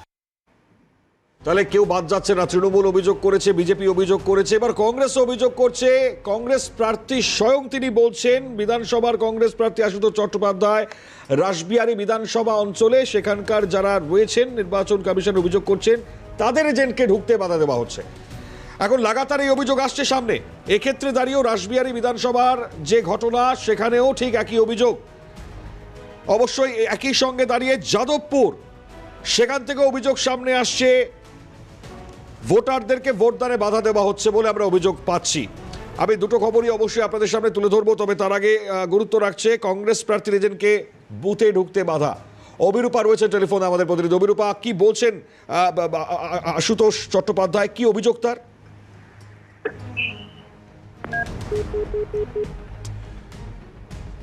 যোগাযোগ সম্ভবত বিচ্ছিন্ন হয়েছে। বেশ, চলুন আমরা অবশ্যই আলোচনায় আসবো। ততক্ষণ পর্যন্ত এই ব্রেকিং এই মুহূর্তে আপনাদের সামনে তুলে ধরি। আচ্ছা, চলুন আরও একটা খবর যেটা বলছিলাম আপনাদেরকে, যাদবপুরের খবরটা আপনাদেরকে জানাই। যাদবপুর থেকে যে খবর, যে অভিযোগ সামনে এসছে, ভোটারদের ভোটদান করতে নাকি বাধা দেওয়া হচ্ছে এমনটা অভিযোগ। অভিযোগের তীরে তৃণমূল। বড় অভিযোগ সামনে আসছে যাদবপুর 101 নম্বর ওয়ার্ড, সেখান থেকে। যদিও তৃণমূল অভিযোগ অস্বীকার করেছে, কিন্তু বিজেপির বিরুদ্ধে পাল্টা অভিযোগ করেছে আবার তৃণমূল। অভিযোগ পাল্টা অভিযোগ। যাদবপুরের ঘটনা জানবো। অভিরূপা সাহা টেলিফোন দ্বারা রয়েছেন। অভিরূপা, কি বলছেন যারা ভোটাররা? দেখো, যাদবপুরে সকাল থেকে বিক্ষিপ্ত কিছু কিছু জায়গায় অশান্তির খবর উঠে এসেছে। তার মধ্যে উল্লেখযোগ্যভাবে যাদবপুরের একটি জায়গায় যেখানে তারা অভিযোগ করছেন বিজেপির প্রার্থী, তার যেটা অভিযোগ যে একাধিক গাড়ি ভাঙচুরের ঘটনা সামনে এসেছে এবং সেখানে যারা এজেন্ট ছিলেন তাদেরকে প্রথমে বসতে দেওয়া হয়নি এবং পরবর্তীকালে আরো যেটা অভিযোগ করা হচ্ছে যে পার্ট নম্বর 303 এবং 304 সেখানে বিজেপি ভোটারদের ভোট দিতে যেতে তারা বাধাপ্রাপ্ত হচ্ছেন এবং একাধিক কার্যকর্তা যারা রয়েছেন তাদের গাড়ি ভাঙচুর করা হয়েছে এবং একটি ছোট হাতি গাড়ি, একটি ম্যাটাডোর ছিল, সেই ম্যাটাডোরেও ইট মেরে সেই ম্যাটাডোর ভেঙে দেওয়া হয়েছে। বিজেপি প্রার্থী, যাদবপুরের বিজেপি প্রার্থী, তিনি সকাল থেকে বিভিন্ন জায়গা ঘুরছেন এবং অল্প বিস্তর অভিযোগ পাওয়া যাচ্ছে। ফলে ধীরে ধীরে সেখানে ভোট গ্রহণ পর্ব চললেও এই ভাঙচুরের ঘটনা এবং সাথে খুব স্বাভাবিকভাবেই ভোটারদের ভোট দিতে যেতে বাধাপ্রাপ্ত হওয়া তা নিয়ে কিন্তু ইতিমধ্যেই সুর চড়াচ্ছে বিজেপি এবং মূলত গোটা অভিযোগ ইতিমধ্যে অস্বীকার করছে তৃণমূল। অভিরূপা, ধন্যবাদ। অভিরূপা সাহা টেলিফোন লাইনে ছিলেন।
বড় ছবি দেখতে পাচ্ছেন, কি ঘটেছে জানবো বিস্তারিত। রাজা সাহা রয়েছেন সেখান থেকে আমাদের সঙ্গে, আমাদের প্রতিনিধি। রাজা, কি চলছে একটু জানাও। ভবানীপুর বিধানসভা কেন্দ্রে তৃণমূল কংগ্রেস প্রার্থী মমতা বন্দ্যোপাধ্যায় তিনি সকালবেলায় ৭০ নম্বর ওয়ার্ডে সেখানকার যিনি কাউন্সিলর রয়েছেন অসীম বসু, তার সঙ্গে কথা বলতে আসেন এবং এখানে বসেই তিনি কথা বলছিলেন। আমরা হঠাৎ করে দেখতে পাই শুভেন্দু অধিকারী, বিজেপি প্রার্থী শুভেন্দু অধিকারী, তিনি হঠাৎ করে সেখানে চলে আসেন। যদিও শুভেন্দু অধিকারী আসবার আগে এখানে বিরাট পরিমাণে কেন্দ্রীয় বাহিনীর জওয়ান আসে, কেন্দ্রীয় বাহিনীর টিম এখানে এসে জিজ্ঞেস করতে থাকে এখানে এত ভিড় কেন, ভিড় সরাতে হবে। ঠিক মিনিট কয়েকের মধ্যে শুভেন্দু অধিকারী তিনি এই এলাকায় পৌঁছে যায় এবং এখানে এসে পৌঁছে তিনি স্পষ্ট করে বলার চেষ্টা করেন যে এখানে ভিড় নিয়ে কেন ঘুরছে কেউ, প্রভোকেশন করার চেষ্টা করা হচ্ছে। এবং একই সঙ্গে শুভেন্দু অধিকারী এই এলাকার যে স্থানীয় বাড়িগুলি রয়েছে সেখানকার যে সাধারণ মানুষ বারান্দায় ছিলেন তাদের উদ্দেশ্যে হাত দেখিয়ে তিনি ভোট দেওয়ার আহ্বান জানান। এই মুহূর্তে তোমাকে জানাই যে ৭০ নম্বর ওয়ার্ড ভবানীপুর বিধানসভা কেন্দ্রের চক্রবেড়িয়া এলাকা, সেখানকার যে হেলথ ইউনিট তার সামনে রীতিমতো বলা যেতে পারে যে দুই পক্ষ মুখোমুখি।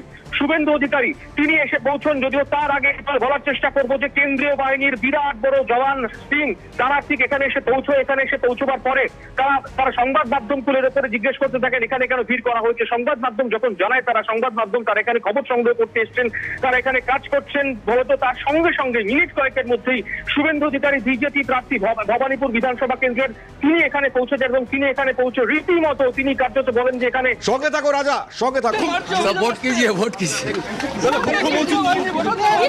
সকালবেলা থেকে বেরিয়ে গেছেন 18.3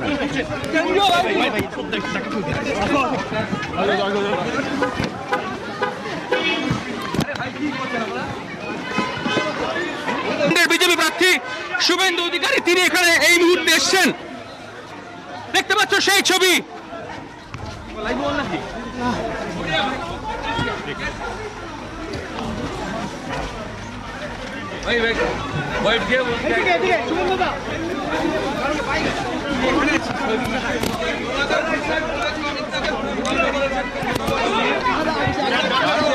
আমি তো কোনো দলবল নেই, একা शुभेंद्र क्या उनको डर लगा आपको लगता है? हार गया ममता, शुभेंद्र पूरी तरह से हारेगा। শুভেন্দু আপনি হঠাৎ এখানে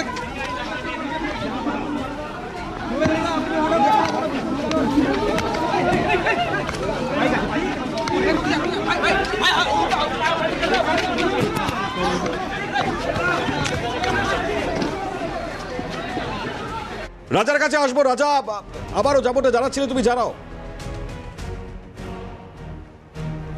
রাজা শুনতে পাচ্ছ? আচ্ছা, যোগাযোগ বিচ্ছিন্ন হয়েছে। বেশ, অবশ্যই দেখাবো আপনাদেরকে।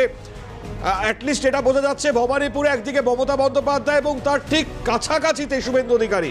এখন দুজনের একই জায়গায় অবস্থানটা একটা বড়সড় জায়গা হিসেবে তৈরি হচ্ছে।